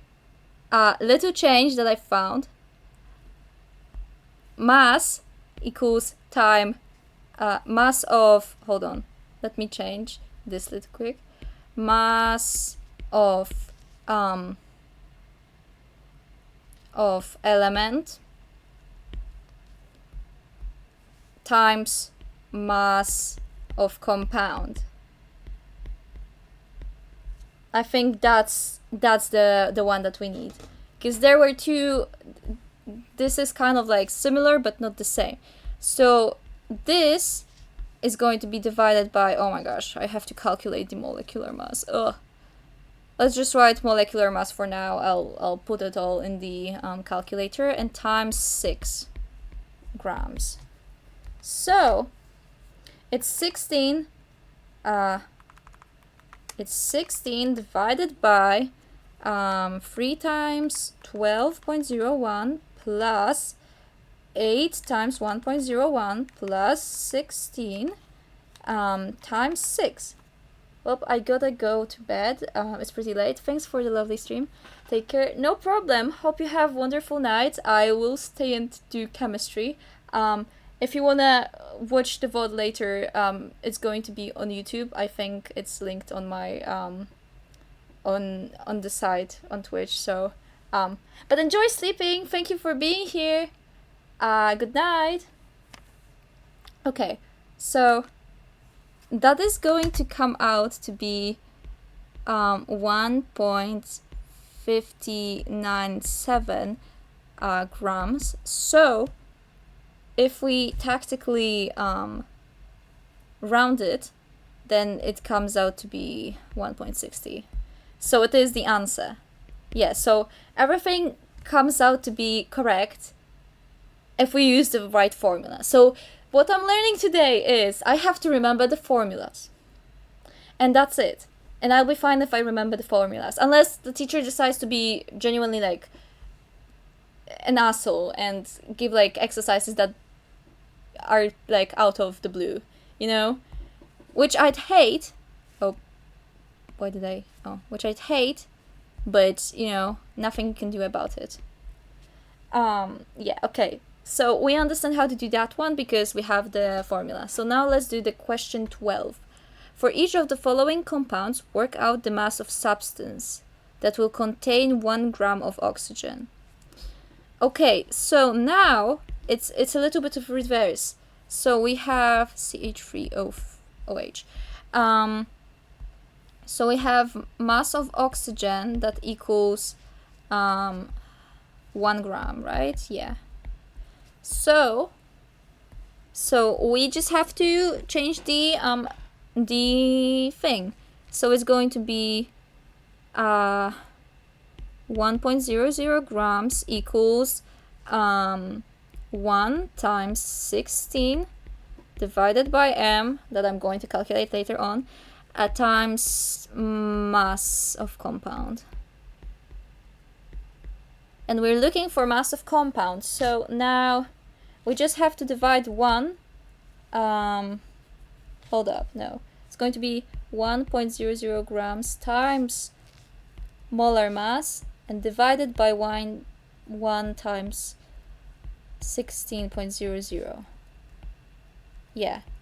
Because to get rid of molecular mass, we have to multiply both sides by molecular mass, and then to get rid of 1.1 times 16 we have to divide by it. Yeah, and then it makes sense, and then it's the m that we're looking for. So let's calculate that and see if my theory is correct. So 1 times 12.01 plus 4 times 1.01 plus 16 divided by 16, yeah, it comes out to be 2.00 grams. And we can see that this is correct. So, yeah, it's really nice to know the formulas. Genuinely though, like formulas, lifesavers. Especially because some of them are going to be in the textbook. So yes. Okay, we've done next 3 questions or exercises. Let me get some more. I think this is going to be the last batch before we actually do some drawing as well, so we don't do just chemistry for so long. Or actually, I'll look at how many exercises do we have left. Let me see. Oh, we have 4 more batches. We've done 2, except there are so many exercises here. Would it be so bad if we did only chemistry for the rest of the stream though? Would it be so bad? I genuinely like chemistry, so it's like something that I enjoy doing. Maybe today is just a chemistry day. Maybe instead of not doing chemistry, you can do chemistry. Have you considered? Wonderful. I make so much sense. Okay. Question 13. Which of the following represents an empirical formula? Okay. So so I just have to name all of them. Okay, that's easy. I know what an empirical formula is, and for everybody concerned, empirical formula, right? Is basically a formula that cannot be like how the fuck did you say that in English? Oh my gosh. Because in Polish you say skracanie ułamków, so it's like it cannot. So like you have, for example, C2H4, and this is molecular formula, right? And then empirical formula would be CH2, sorry. Because you divide this by like 2 and then you get CH2, and that's not something that comes up in real life, but it's the like you cannot divide it anymore, you know? Yeah. So examples that contain empirical formulas or like examples from here, from the question 14, would be definitely CO2, because you cannot divide it anymore. It's CH, definitely. HO also. C3H8. Can you divide that by anything? I think not. I think H is not dividable by 3, and otherwise it's also not possible. C4H10 can be divided, so no. H2O cannot be divided. H2O2 can be divided. N2H4 can be divided. PCl5 cannot be divided. This little thing can be divided, because if we look at CH3COOH, we can see that this is C2H4O2, so this can be divided, right? And for this one, we can see that this is C7H8. Yeah. So this cannot be divided. And now, let's see, do they have all of these? Yeah, I think it's roughly what I said. Yeah, it is what I said. Wonderful. So this is easy. This question is easy. Okay? We can see that this makes perfect sense, and that there's no calculations really required. You just have to know basic maths and what empirical formula is. So this done. Now let's take a look at question 14. Copy the table below and complete it with molecular formulas of the compounds given the empirical formulas and relative molecular masses. I don't think I will be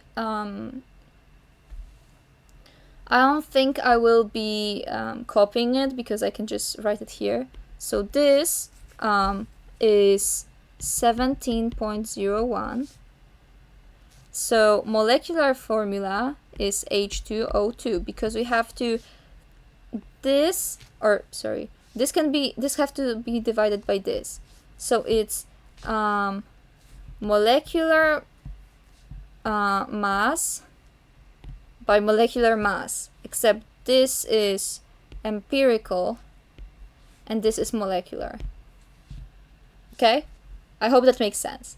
So now when we look at ClO3, I don't know the molecular mass. Hold up. Let me calculate that real quick. Some things I can calculate really fast, because, you know, I work with oxygen, hydrogen, and carbon, and nitrogen a lot, but I don't know the relative atomic mass of Cl. Where is Cl? Okay, chlorine. 35.45 plus 3 times 16. I wrote 169 by accident. Wonderful. And this is 83.45. So we can see that this is roughly double. So this means that this is Cl2O6. It makes perfect sense, guys. And then let's calculate this. This is 14.03. And now I can't do that in my mind anymore. So we take 84.18 and divide it by 14.03, and then we get 6. So that means this is C6H12. That's the formula. Okay? And it makes perfect sense. And now let's calculate that. Borium? I don't know the English name. Is it bor? Maybe it is. So it's 10.81. That's the relative atomic mass of bor. Plus 14.01 because that's the one of nitrogen. Plus 2.02 because that's double hydrogen, right? So that's 26.84, and we do 80.52 divided by the answer, and it's free, so it's B3N3H6. I think that makes sense, and now we can check if our answers are correct with the statement here. And as you can see, this has been times 2, this has been multiplied by 2, this has been multiplied by 2, this has been multiplied by, I believe, 6, and this has been multiplied by 3. So it makes, it makes sense, right? Yeah. So we didn't really need the space here. Okay, so let's do 15 now. Analysis of a sample of an organic compound produced the following composition. So mass of carbon equals 0.399 grams, and mass of hydrogen equals 0.101 grams. Calculate the empirical formula. Okay, so there's this wonderful table that helps to calculate the empirical formula. And it goes somewhere like this. First we have the mass, then we calculate the molarity, then we divide by smallest, and then its ratio.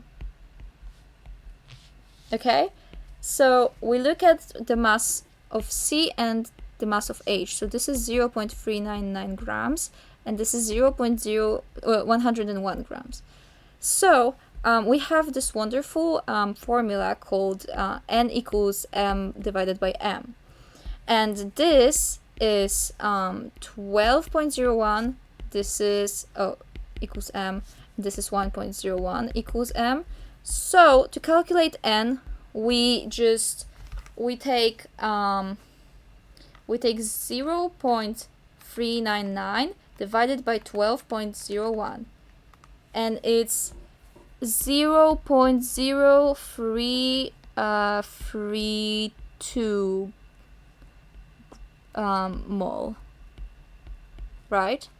And you have to remember to basically round the thing to the same amount of significant figures that there is in the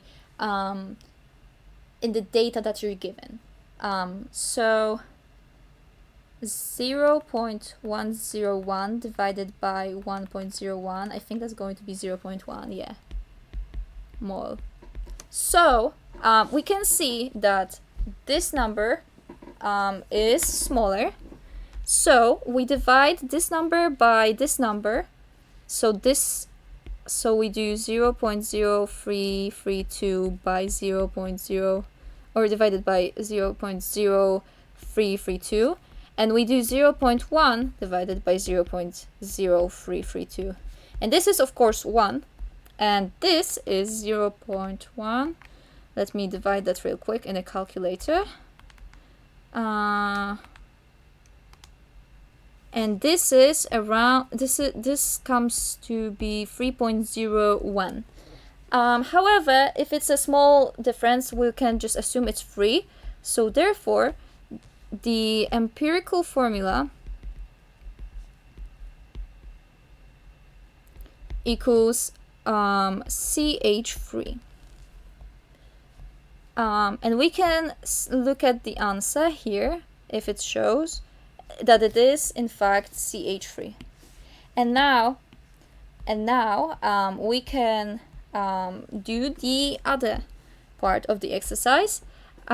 Given that the relative molecular mass equals 30.08, determine the molecular formula. And it's the same thing that we've already done. It's basically, we basically have to take the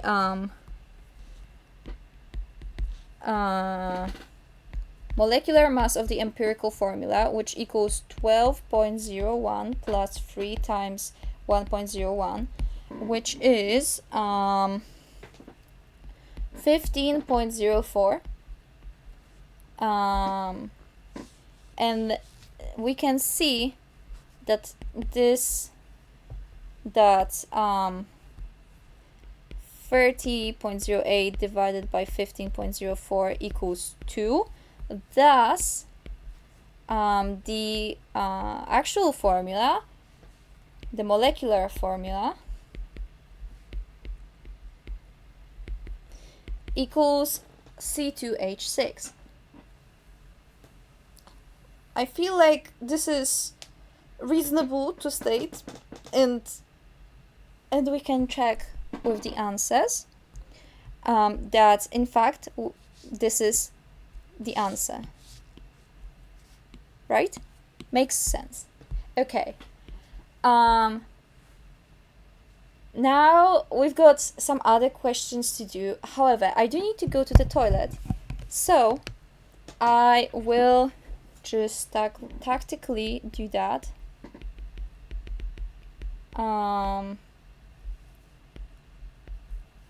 And we're going to come back to doing exercises once I do that. Actually, I should probably check if there is a chemistry tab or like category.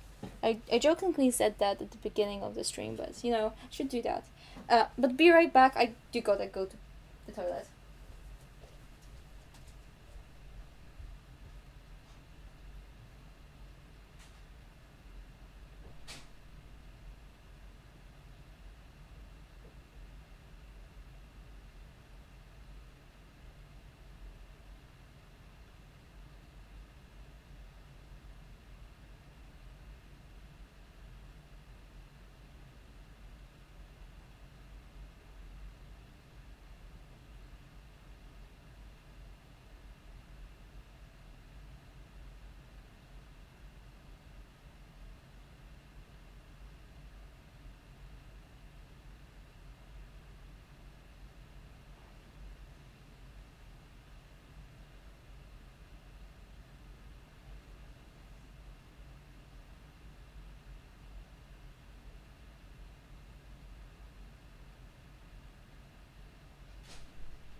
Hello, I'm back. I have returned. I have a bit of food with me now. I've gotten hungry. Okay. Where were we? Doing chemistry. That's right. Let me delete the message. And let's come back to what we were doing. I think we've stopped at question 16. So let's tackle that now. If an oxide of chlorine, so ClO or something along the line, contains 81.6% chlorine, calculate its empirical formula. So that means we have 100% of the thing. So this means that 18.4% oxygen. Okay, so we can just assume that we have 100 grams of the substance. So that would mean that we have 81.6 grams of chlorine and we have 18.4 grams of oxygen. And it's an easy trick that you can use whenever you get just percents, but you know some like in a formula for mass. And you always just like assume that the whole thing is 100 grams. And then you get to exchange the thing for percents. So we do again mass and ratio. Okay, so we have Cl and oxygen. So this is 81.6 grams. This is 18.4 grams. So now we have to calculate N, and this is the molecular mass of Cl or chlorine is 35.45 and oxygen is 16. So we calculate the amount of moles for both. So 81.6 divided by 35.45 is 2.30. And for oxygen, it is 18.4 divided by 16, and this is 1.15. So when we divide 2.30 by 1.15, we get 2. This is of course 1. And so we can see that this is Cl2O, Cl2O, right? This makes perfect sense. And now, yeah, that's all that we needed to do, really. I will pull up the rest of the answers so we can actually see if we're correct and check along the line. What's the last question that we have? 25 is the last question, so I have to get answers till 25th. Okay, yeah, okay, that's good. Hold up. I already see that we're correct on what we have. Yeah, till the 25th. Okay, copy and delete. Let me put that in real quick and paste. Allow paste. Yeah, and then let's merge down. Wonderful. So as you can see, question 16, it's Cl2O. Okay, so now that we've done this, we can move on to question 17. A compound contains 76% of iodine and 24.0% oxygen. Calculate the empirical formula. So basically it's the same, oh, you can't see, sorry. I did not put it back. I'm so sorry. I forgot. But basically, basically, you can see here Cl2O is the answer for 16. Okay, so how do we do the 17th? Basically the same way as we've done the 16th. So we state that this is 100 grams total, and we do the table as again: mass, moles, and ratio. So this is iodine, this is oxygen. So we have 76 grams. We have 0.0, of course, 24.0 grams here, and this is 16.00, and this is, let me check molecular mass for iodine. Molecular mass for iodine is 126.90. Okay. So we can calculate, because N equals M divided by M, as you all know, and we divide 76 by 126.9. Yeah, and this equals 0.599 mole.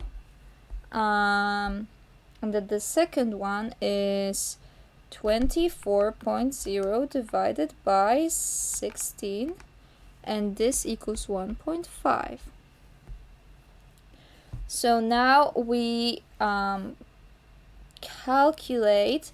This is going to be 1, and this is going to be, I believe, 3, but I'm not sure. Also, they're asking us for the empirical formula, right? Yes. It might not be 3, actually. Hold up. 1.5 divided by 0.599. Yeah, it comes out to be 2.50. And when that happens, we cannot have it be like that, because we cannot have IO 2.5. This does not exist. This is something that cannot be there.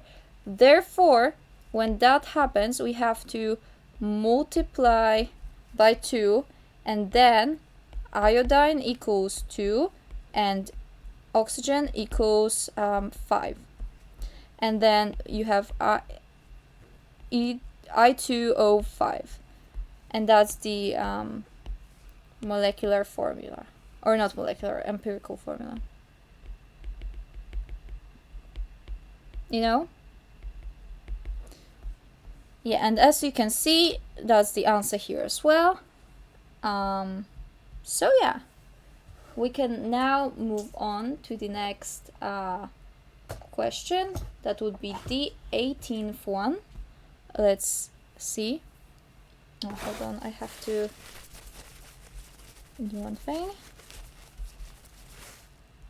Okay, sorry, I got my thing dirty, and I'm trying to get it to be clean again. Yeah, I'll get it eventually. Okay. So this is 17, question 18. So we have a mass. We have when 4.76 gram of an organic compound D, which contains only carbon, hydrogen, and oxygen, is burned in excess oxygen, 10.46 gram of carbon dioxide and 5.71 grams of water are produced. What is the empirical formula of D? Okay, so this is a combustion question. So, first let us write the formula. So, we have carbon, hydrogen, and oxygen. So we have, we have CXHYOZ plus O2, and then it becomes XCO2 plus YH2O. Right? Hope this makes sense. Oh, sorry. 2 divided by 1. Why? or sorry, no, y divided by 2. Oh my gosh. Yeah, that's how it's supposed to be. Why? Because there are 2 atoms of hydrogen in one water molecule, and we have y atoms of hydrogen. So for that we have this. Yeah, and this is excess usually. I hope this is an excess, right? Yes, an excess oxygen. So we can see that this has a mass of 4.76 grams. And we can see that mass of this is equals 10.46 grams, and the mass of this equals 5.71 grams, right? As stated by the exercise. And what now? What do we do now?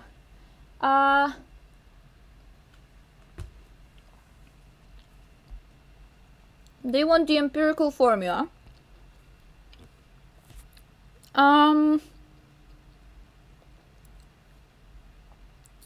Problem is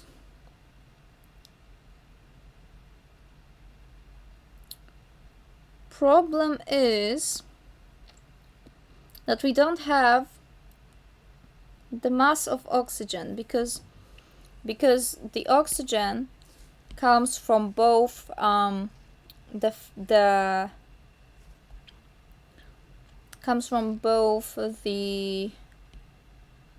oh my gosh, I can't speak, both the substance and from, like, you know, outside, right? So we cannot just use that. So how do we do that? I'm not sure, guys. What do we do here? I'd like to, like, figure it out without, you know, without looking at the answer, because of course I have like a way to check how to do this thing, but I'd like to figure it out on my own.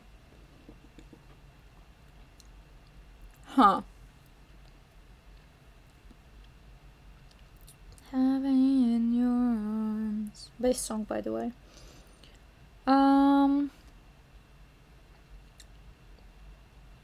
I don't know. I'll check. So my mind just, like, you know, is able to remember. Okay, let's see. Where's that's theoretical yield. That's not what we're looking for. Reacting exactly, no. Contains. Okay. Calculate empirical formula. Okay. Let's see. This makes perfect sense, yeah.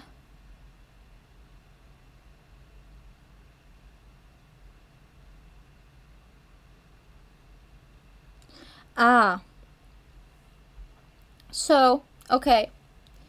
So. Oh, that's the wrong one. Okay, that's the correct one.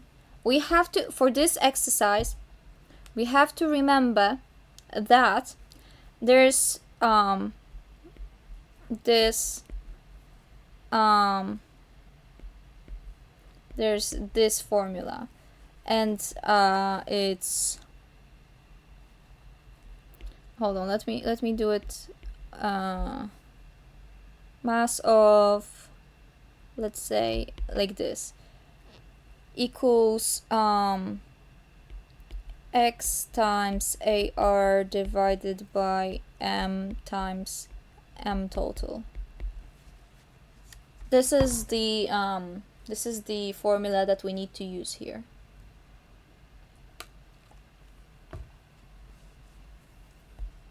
And thus we can calculate mass of carbon in CO2 equals 1 times 12.01 divided by 44.01, I believe, right?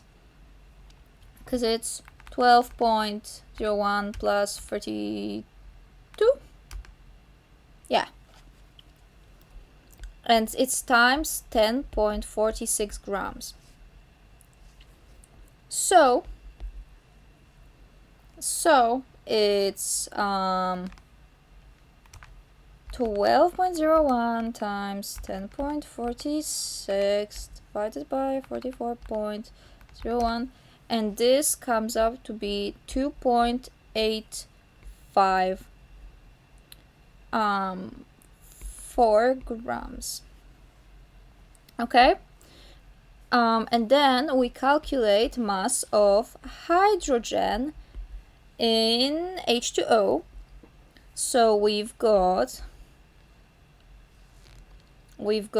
2 times 1.01 in 18.02, right, times 5.71 grams. Okay, this makes perfect sense. And then we calculate that in the calculator. Times 5.71 and divided by 18.02, and then it comes out to be 0.6401 grams. Okay, and then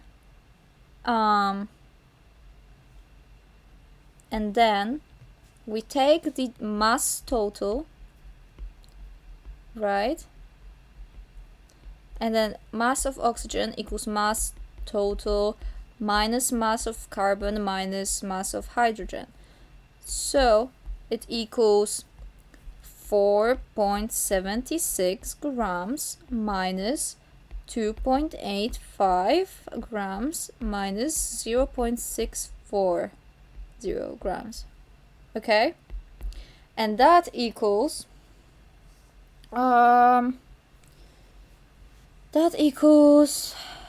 let me do some calculations real quick. 2.85 minus 0.64, that equals 1.27 grams.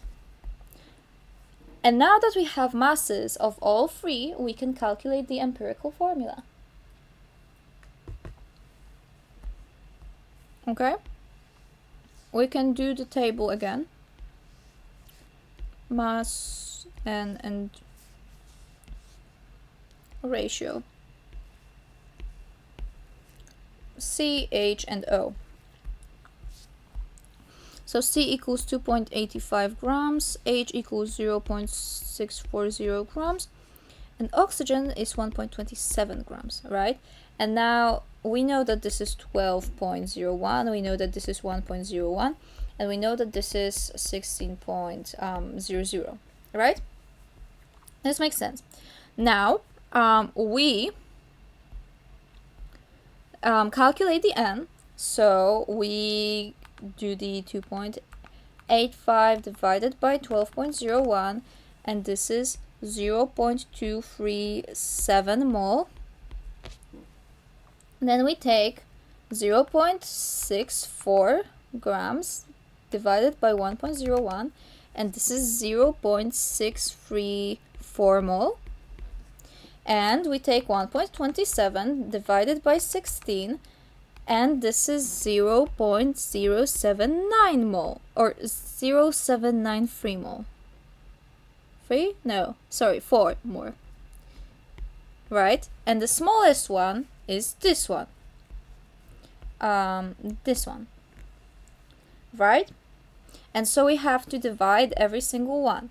So 0.0794 divided by 0.0794 equals 1. And now let's divide the others. Let's start with carbon. So 0.237 divided by 0.0794, and this equals 2.98, which equals 3. and then 0.634 divided by the number. This equals 7.98, which equals 8. We have to round it up a little bit if it's like really close and rounds up, so it makes, sense.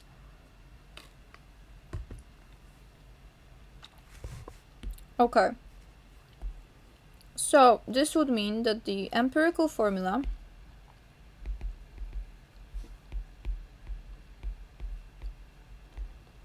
equals C3H8O.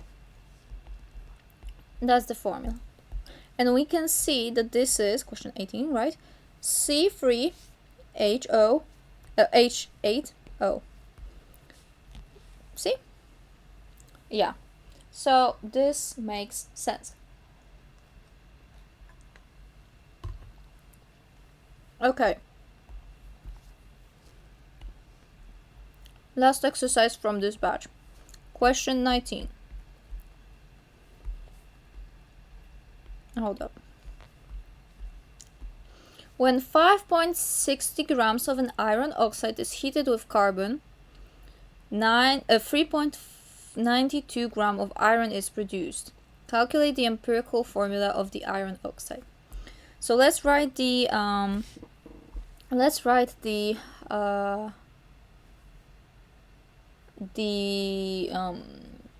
equation.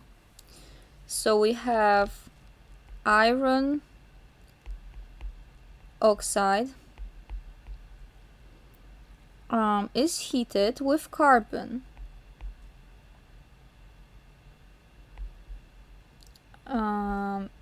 Then, sorry, not like this, like,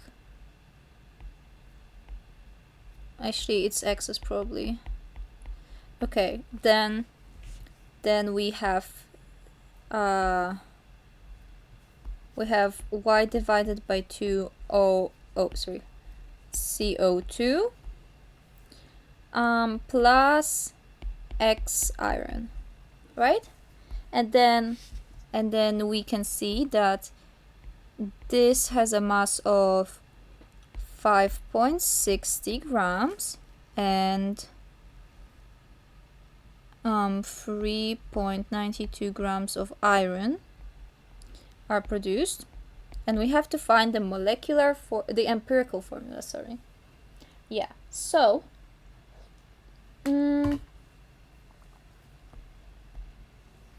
what we have to do here is notice that there's just iron here. So if we take 5.60 grams minus 3.92 grams, it equals 3.92. It equals 1.68 grams, which would be the mass of oxygen. Okay, and now we can do again the we can do again the mass, this, and ratio. The table really helps. It's so easy to use, like, genuinely though. Okay, so this is 3.92 grams, this is 1.68 grams, and now this is 16, and let's check the molecular or atomic relative mass of iron, and it is 55.85. Okay, and now let's divide.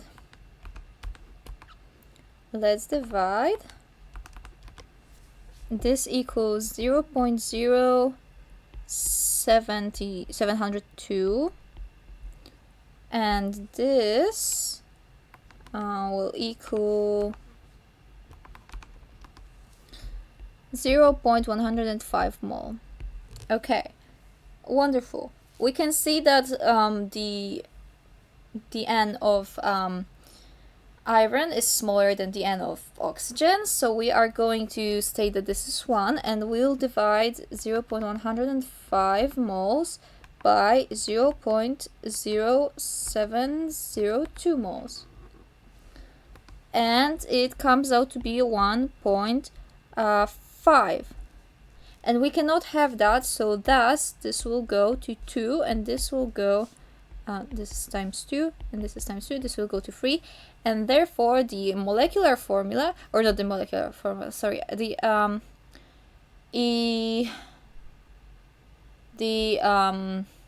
empirical formula will look like this. Yeah, wonderful. Honestly, I find this this way really not that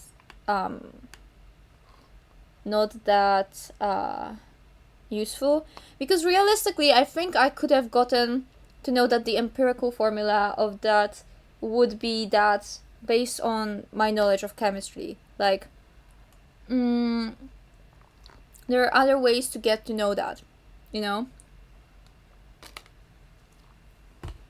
Like, for example, you can see that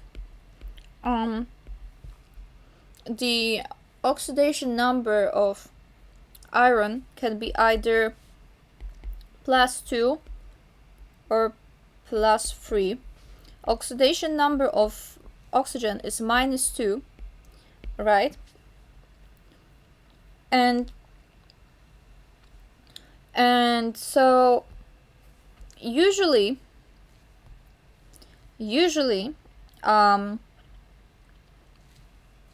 oxygen has this iron. It's, I don't know why, but like, I've never seen anybody write this. I don't think it exists. So let's just erase that, state that this is the oxidation number of iron, and then we can see that this is the empirical formula, because whenever we have a number that is, you know, when it just doesn't work, you multiply it like this, like with a cross. Okay, but I think like the way with the table is really good for like organical compounds, because I don't know these and there are so many of them, and they have so many different possibilities, so you never know what's the actual empirical formula till you calculate it. So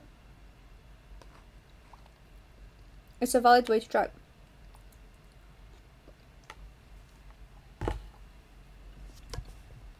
Okay, so let's get ourselves another batch of exercises, shall we?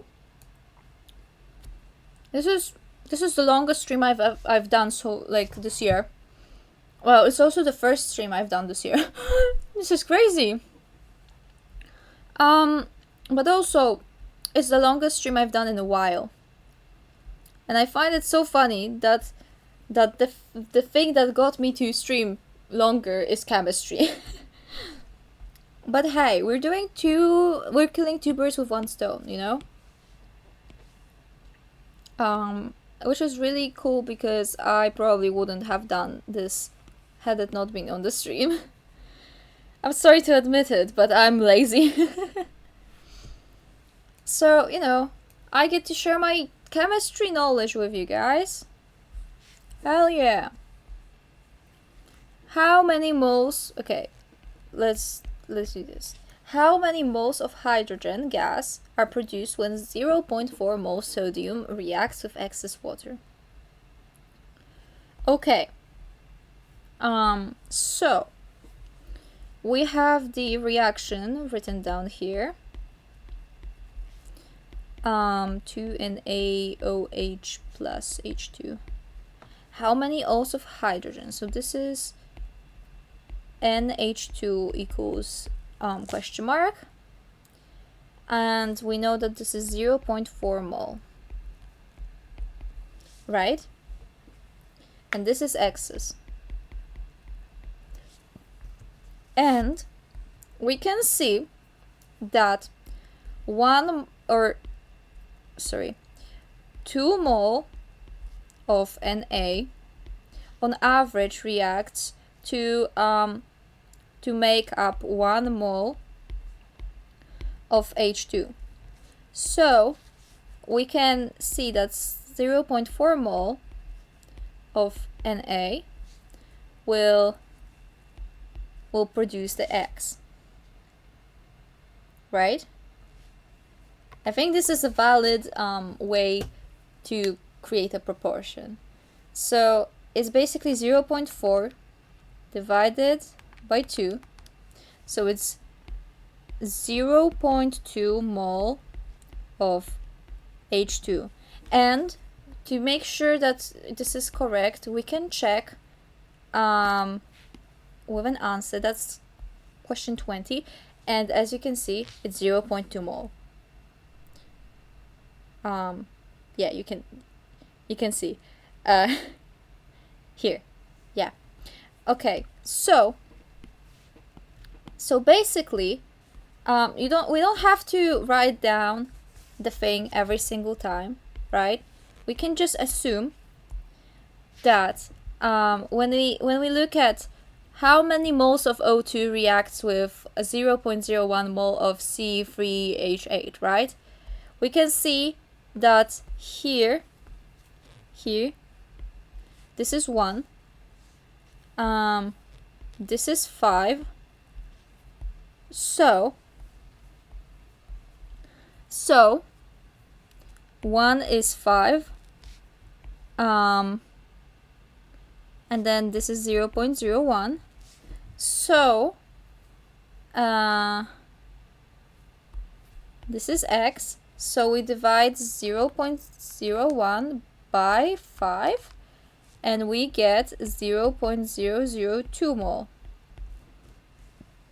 of O2. Of course, it should be written down more nicely when you're writing it on a test, right? However, you know, oh, sorry, I've done something wrong. Have I done something wrong? Because the answer does not... Oh, oops. I've done the wrong thing. It should be multiplication here. Sorry. I've read the thing wrong. Yeah, that's the answer. Because this is multiplication and this is division, right?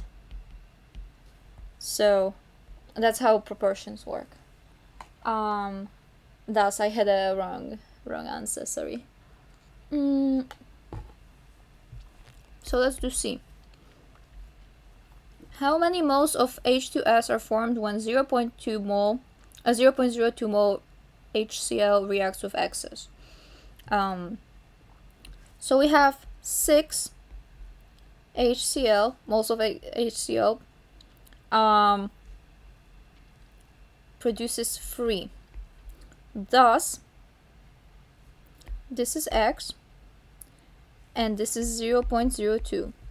So, this will lead to 0.02 times 3 divided by 6, and this will total 0.01 mole of H2S, I believe, right? Yeah, let me check. 0.01. Yeah. Wonderful. Now let's look at the subpoint D. How many moles of iron are formed when 0.9 mole CO reacts with excess iron oxide? Okay, So we have 3 CO making up 2 iron.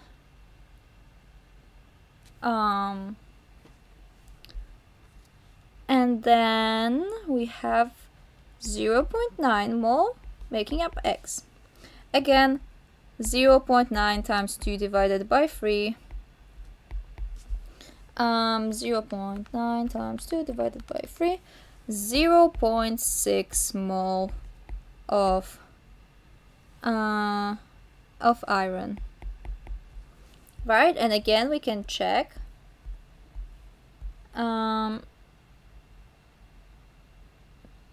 Is D 0.9 mole? What?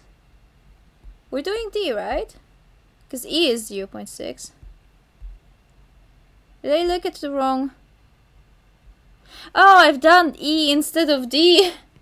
I've read wrong. Oopsies. Yeah. So this is E. Let's do D now. I'm sorry. How many moles of oxygen are formed when 0.6 mole KClO3 react? Hold up. Okay. Now let's take care of the exercise. Okay. We have 2 to 3 oxygen, and then we have 0.6, and then X, so 0.6 times 3 divided by 2. So it is times 3 divided by 2. This is 0.9 mole of... Okay, this is a poem version. Hold on. Let me skip that. Yeah, okay, that's fine. Sorry, I just don't want, like... I'm fine with music in my ears, but I'm not fine with, you know, Florence just saying the thing, as, you know, it kind of, takes away my thinking abilities. Alright. 0.9 mole of oxygen, was it? Yes. And then last thing, F. How many moles of hydrogen would be required to make... Oh my gosh, this is a... I don't like that. Okay, so we have NH3 is 2. We have 3 times this, 2.4 times 10 to minus 3, and then X. So again, we do 2.4 times 10 to the minus 3 times 3 divided by 2, and that's going to be our answer. So let me type that into the calculator. 10 to minus 3 times 3 divided by 2. So this equals 0.0036, or 3.6 times 10 to minus 3. Yeah, I believe that's the answer, and let us check. 3.6 times 10 to minus 3. Yeah, wonderful. Okay, only a little bit of exercise left. Okay, let's do question 21.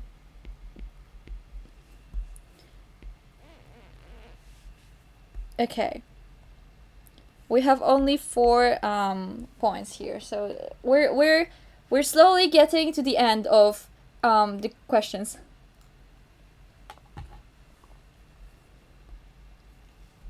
Calculate the mass of arsenic. Yummy. Free chloride produced when 0.15 gram of arsenic reacts with excess chlorine. Okay, so we're looking for mass. What we were looking for earlier? For moles. Okay. So this is going to be a little bit more complicated. So let us write again the question. Or not the question, sorry, the equation. We're looking for this. We have this. here's another 0, and this is excess. Okay, so how can we determine mass? There's this one wonderful formula. This is a possibility, because one is directly like affected by the other. So I'm thinking we do 2, 2, 2, right? This is how many moles, and this is how many. 2 moles of AS, let me write that nicely, equals 2 mole of AsCl3, right? So 0.150 grams in theory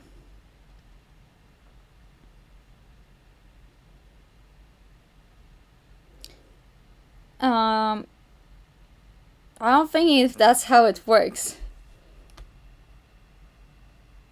No, that's not how it works. However, we can see that this is 2 mole and this is 2 mole. So n equals that and n equals that.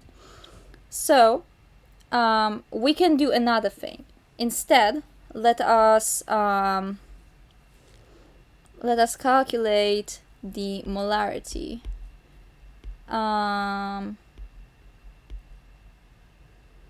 Which would be, where the hell is arsenic? 74.92, and then M equals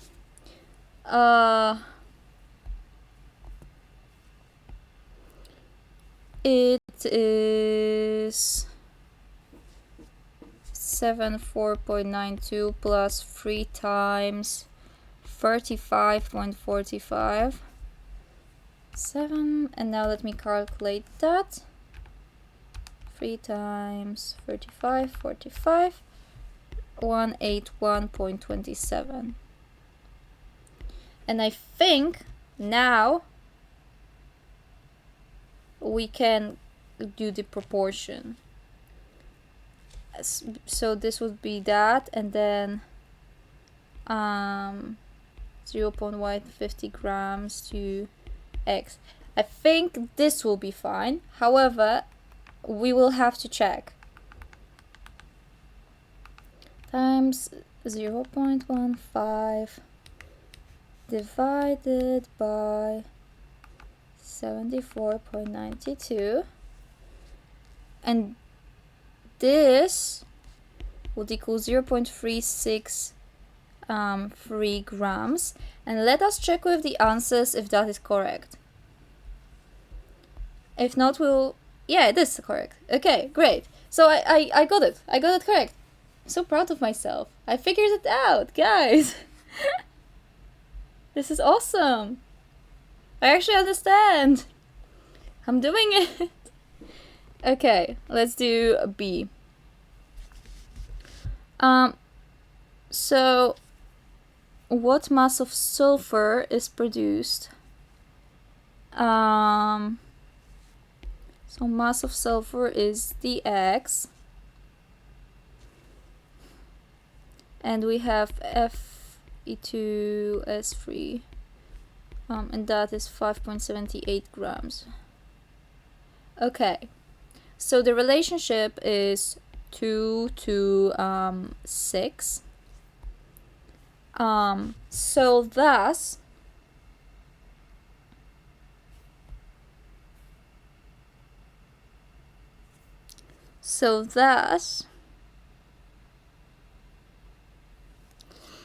we will have to have 2 times molarity to 6 times molarity, or otherwise 1 times molarity to 3 times molarity, because that would be the same.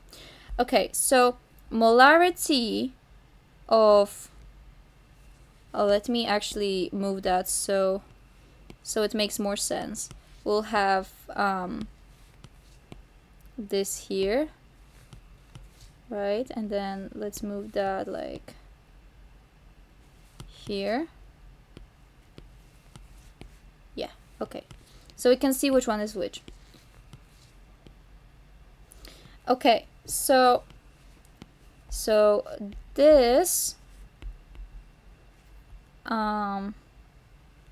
is it 6S or yeah, so S has molarity of 32.07, I believe.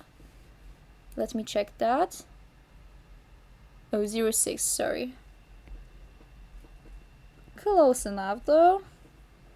And then this has a molarity of, oh gosh, 2 times, what was the molarity? Or, not molarity, oh my gosh, I'm saying the wrong thing. Relative atomic mass of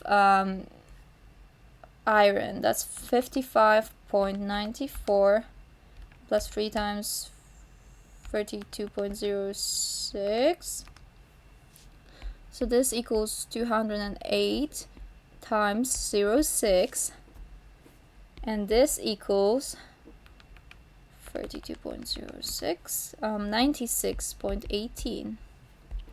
And now we can see that this is 5.78 grams, and this is X. So we do 5.78 times 96.18 divided by 208.06, and this comes out to be 2.67. That's no, that would make sense. Genuinely, I feel like that would make sense. I will check though with the answer. 2.67. 2.67. Hell yeah, we've done it, guys. We're understanding. Yippee. Yippee.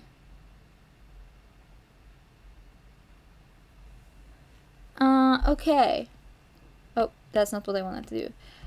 So let us do the point C. Calculate the mass of iodine. Oh, sorry.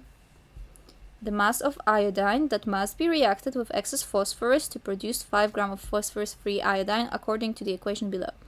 So we have mass of iodine, that is 3 to 2, and mass is 5.00 gram. This is X, and we can also see that this is 2.2 times molecular mass, and this is 3 times molecular mass. Molecular mass of, or not relative atomic mass, oh my gosh, but molecular mass is fine also, of iodine. We have to remember that this is I2, so we have to count that. So, oh, why is it so laggy? Okay, so this is 3 times 2 times 126.90.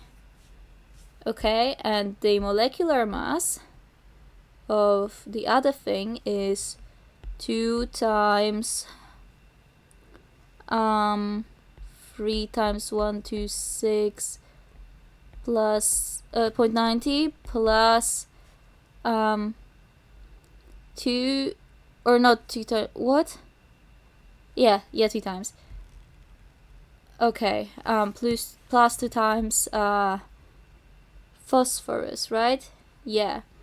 Which is 30.97. And now let us calculate that.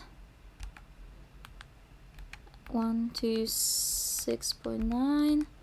This is 761.4, and this is 2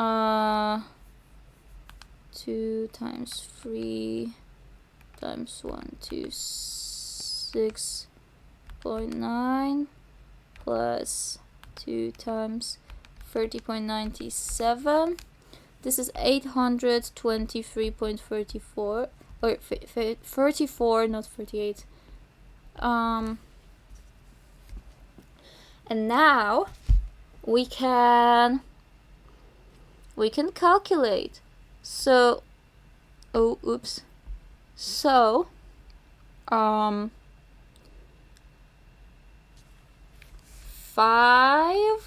times 761.4 divided by 823.34 equals 4.62 grams.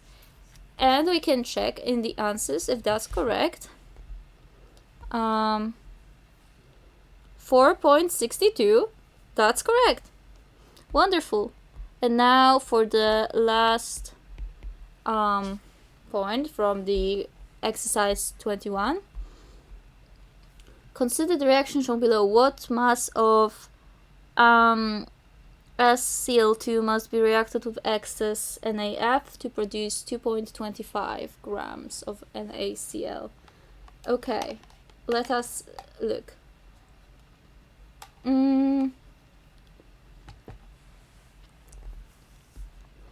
So, for NaCl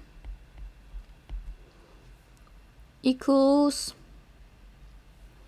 3 CCl or SCl2, and then this is 2.25 grams, this is X, and so this is 3 times molecular mass, which equals oh my gosh,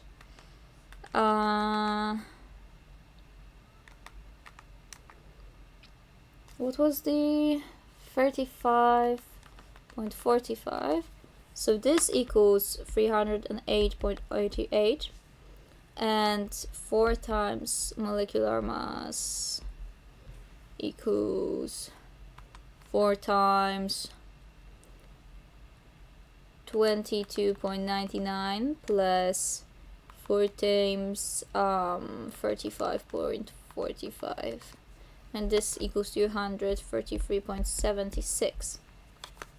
Okay, and now we do the calculations, and we type in 308.88 times 2.25 divided by 233.76, and this comes out to be 2.97 grams, and we can check that with the answers here. That it is in fact 2.97, right? Yeah, wonderful. So we have crushed the 21st exercise. Genuinely did everything correct. Wonderful. Now let us move on. How many exercises are there left? Oh, that's not what I wanted to show. Why is it so laggy? Why is it so laggy on the side? Weird. We have 4 exercises left. Okay. There are some exercises that have many like points, but I don't think I want to do all of them because they just take so much time to do. However, it is there. Wonderful. However, let's look at exercise 22. Because this one seems, well, we have to do it because we're doing every single one. However, let's read the question. Basically, they say calculate the percentage yield in each of the following reactions. So let's do just the first one. And percentage yield equals theoretical. What? Theoretical. That's not how you write that. Theoretical yield divided by actual yield times 100%, I believe. It might be the other way around. Let me check. If it's the other way around, I'm not going to be mad at myself, but like, you know, it just might be. Yeah, it is the other way around. I was correct on that one. Yeah, it's the other way around. It's good that I checked. Okay. Let us get that put up here and put it down here. Okay, so this is what we have to deal with. Now, what is theoretical and actual yield? Well, theoretical yield is the maximum that you can that's the maximum that you can get from a reaction, and the actual yield is what you actually get. Yeah. So, and percentage yield cannot be ever greater than 100%. So let us think. We have 2SO2 plus O2 that equals to SO3. And now we have 2.50 grams of SO2 heated with excess oxygen, and then 2.50 grams is obtained. So this is actual yield. And now we have to calculate the theoretical yield, so the max that we could possibly obtain. So we have 2 moles. So we have molar mass to molar mass, and then 2.50 grams to x. And then molar mass here is 32.06 plus 32, that's 64.06. And here it equals 32.06 plus 3 times 16, which equals 80.06. And now let's quickly calculate the x, and it will be 2.5 times 80.06 divided by 64.06, which equals 3.12 grams. And now let us put that into the percent yield equation. So it's going to be 2.50 grams divided by 3.12 grams times 100%, and that's going to equal 3.12 80.13%. And we can see that in question 22 it's 80%. Why did they do that? Well, it's technically, it can be said that it's 18. Maybe we just rounded it weirdly somewhere, or they just took it to, I don't know. I actually don't know why they did that. Weird. But I feel like 80 and 80.13% is not a huge difference, so it counts. Actually, I'm going to run a little bit of calculation here. What if this was 64.07? Because I've seen what's the name? Sulfur being being 32.07, and in the thing I'm using it's 32.06. So maybe this is the difference, but we'll see. We will see. 2.5 times 80.07 divided by 64.07. No. The difference is so little that I don't think that anything changed, basically. No. So it's not that. Maybe they just did something differently than us. But I feel like this is fine. We know how to do it, and that's the most important thing. So let us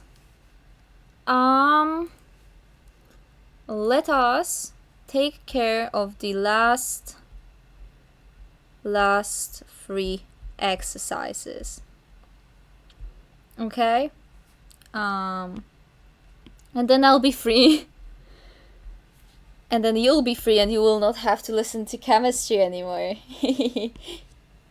But yeah. For anybody that does not understand chemistry, here you go. Alright. Question 23rd. What is the limiting reactant in each of the following reactions? Okay. We're only going to do one exercise unless we do the first exercise wrongly. So yeah. So let us write down the reaction. So we have it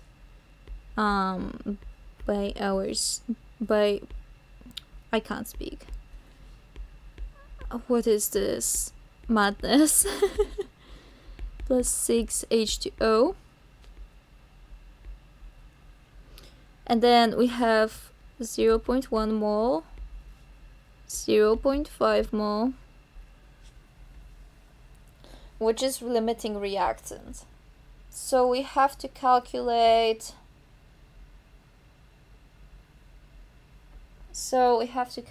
How much can possibly be achieved. So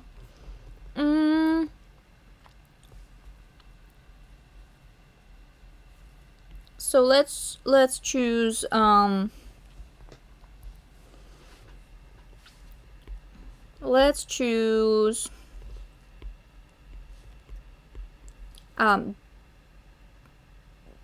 this as a limiting reactant for now.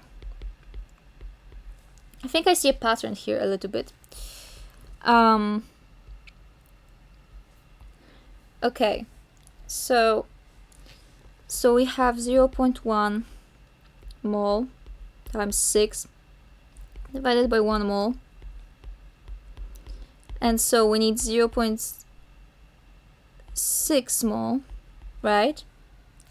But we only have 0.5 mole, so thus H2SO3 SO2 is a limiting reactant. Let's check the answers. That's what, yeah, H2SO4. Let's do actually all of the questions, so it's not just that I'm speaking out of my ass, you know, and see if it works for others as well.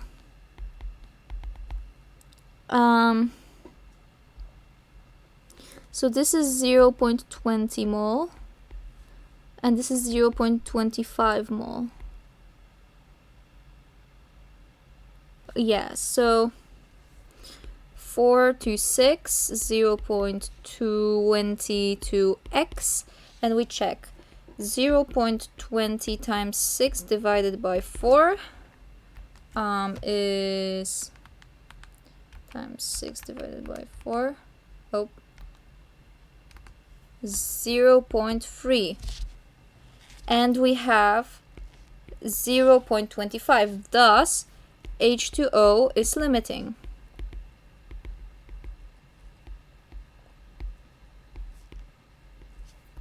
Let us check.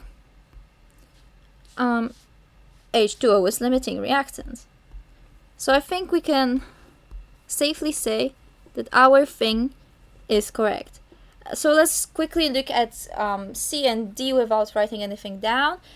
With 0.25 copper and 0.5 HNO3, I feel like we have 1 to 2 here, 1 to 2, and 3 to 8. So it's 6/8. Let's say this is the X. We need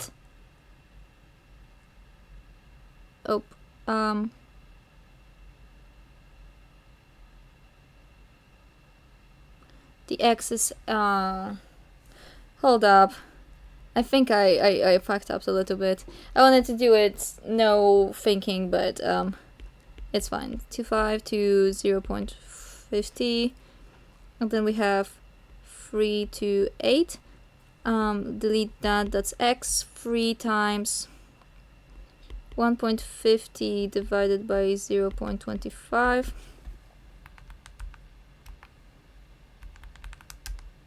And that is 6, which is less.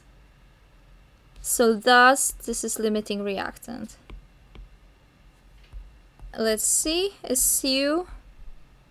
No, it's HNO3. What? What? What did I just calculate?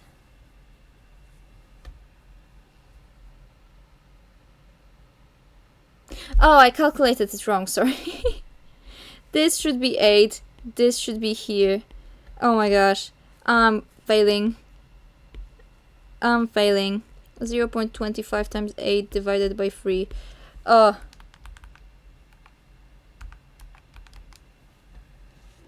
It equals 0.66. It's 6 in the thing. Okay, so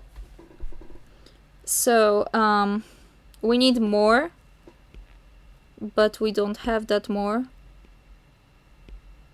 So this is the limiting reactant. Okay, let's skip D and do question 24. Boron can be prepared by reacting B2O3 with magnesium at high temperature. Okay, B2O3 plus 3Mg equals 2B plus 3MgO. Okay, what mass of boron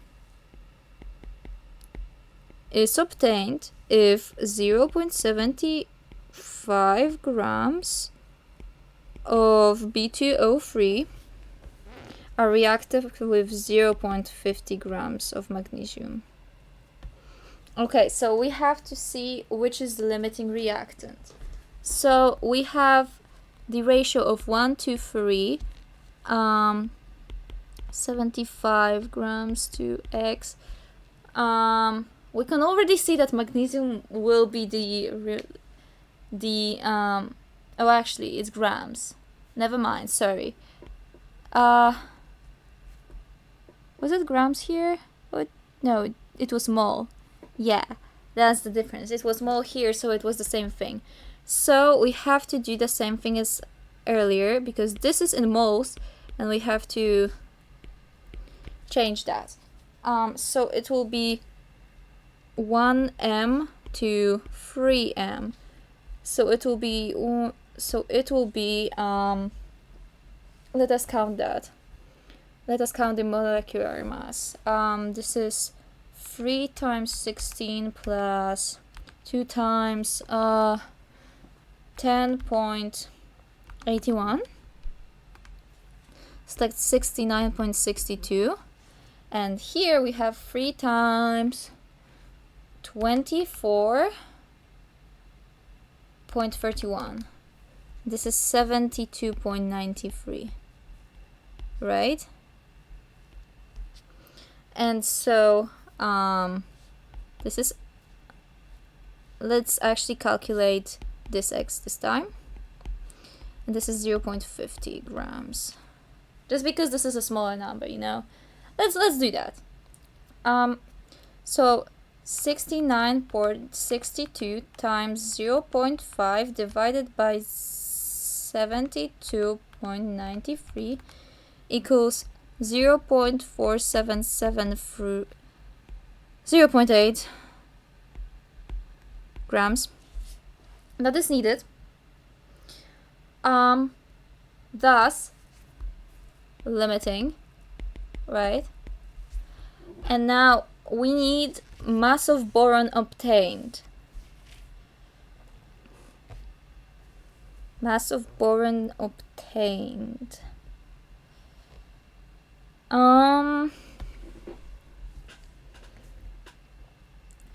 So if 0.48 grams is boron and oxygen, we need to calculate percentage by mass, I believe, here. I believe that's what we need to do in order to get what we want.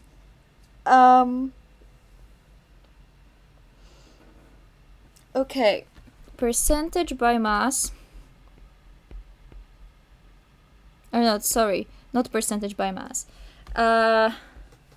Mass equals X times AR divided by M times mass total, right?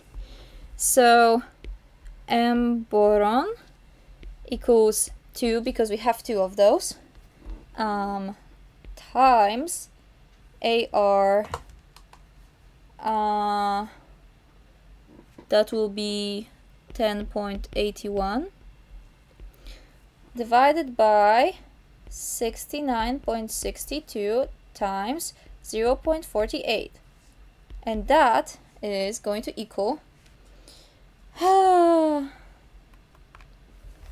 okay, 2 times 10.81 divided by 69.62 and times 0.48, and that equals 0.15 grams. And let us see if that's correct. That's question 24. 0.15 grams.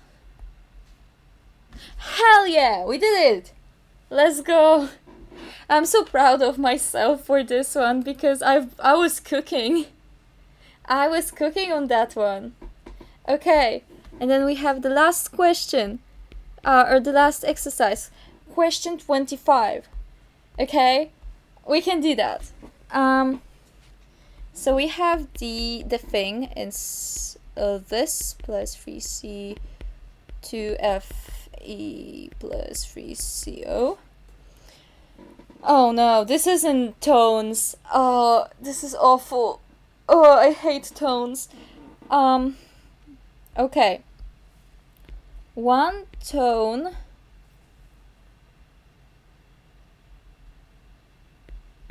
equals, I don't know how much. Let me check that. Okay. 1 tone in grams. It's 1, 2, 3, 4, 5, 6. Which equals 1 times 10 to 1, 2, 3, 4, 5, 6. Yeah, that's how much it is. Which means a lot, and I hate that it means a lot. But that's fine. We can do that. So, what mass of iron is obtained if 10 tones, so 10 times 0 times 10 to 6 grams, reacted with 1 ton of carbon. Okay, I feel like carbon may be the limiting reactant here, just because there's so much less of it. So let us do it. It's 1, 2, 3. So 1 mass to 3 molar masses. So we have 3 times 16 plus 2 times 55.85, not 58, 85, sorry. Yeah, that equals 159.7. 2, 3 times 12.01, 36.03. And now this is x, this is 1.00 times 10 to 6 grams, which is a lot. And let us calculate that. So 159.7 times 1 times 10 to 6 divided by 36.03. It's a lot. Oh my gosh, this is so much. So x equals 4.43 times 10 to, hold up, 1, 2, 3, 4, 5, 6, yeah, to the 6 grams. So this is how many grams is needed for that reaction. And now we do again the mass of iron, which is 2 times 55.85 divided by the total mass, which is 159.7, times 4.43 times 10 to 6 grams, which is, hold on, let me calculate, 159.7 times 4.43 times 10 to 6, which equals 3 point actually 3.10 times 10 to 6 grams, or 3.10 tons. And now let's check in the answer. It is 3.10 tons, which means we've officially done all of the exercises, and it's a huge win. We did it. We did it, guys. I'm so proud of myself. Okay, now I don't know what I'm going to do with all of these slides. I'll do something with them. I'll probably just like delete them. So we have a free one. But yeah, this is what we've done today. Plus also, I guess, this. We'll continue line arting the character probably next week, as next week is also stream week. Though we'll see about that, really, because I think my parents want to visit my grandmother, which we'll see about if we actually do. So I'll probably let you know in the Discord. Speaking of Discord, please do check it out. I post there every time I stream, and if I will not be streaming, I also post there. I post there every like VOD and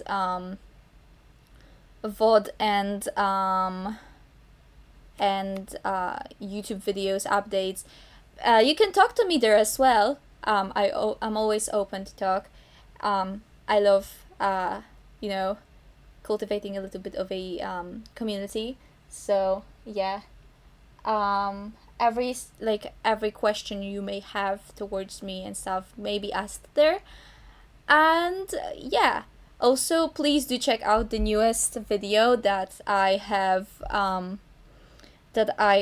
published on my YouTube channel, Kianmas, with 2 S's. It's the MCCI challenge that we've done like 1.5 years ago. So always fun to have that come out after so long. And yeah, if you've missed a VOD or if you've missed a stream, please check out my VODs channel on YouTube as well. I post there semi regularly. Usually it's like, once every week or 2 weeks, and yeah, every single VOD that is recorded will go there.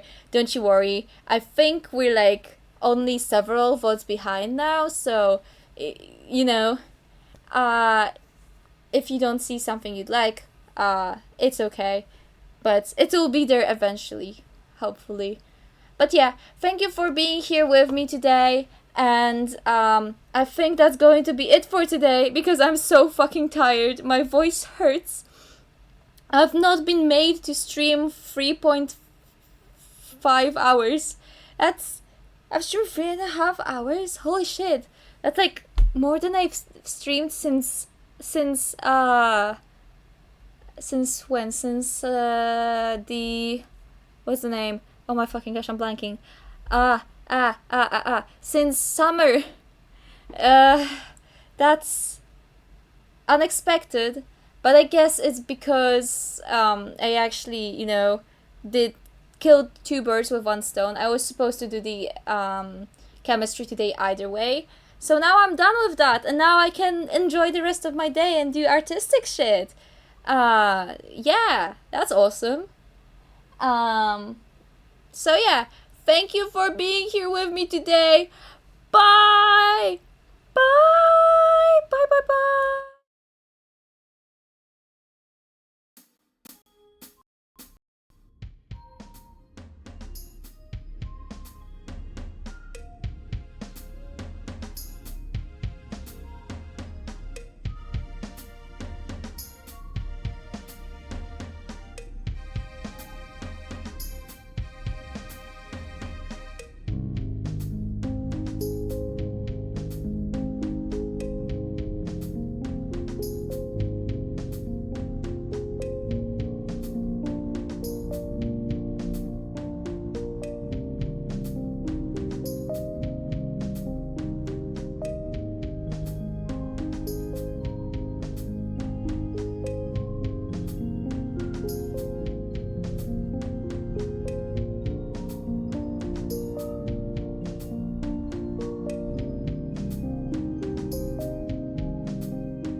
Your fingertips, stars like sunflowers, sun smells of heathers. Reach the hand, hold me tight, don't let go, get it right. In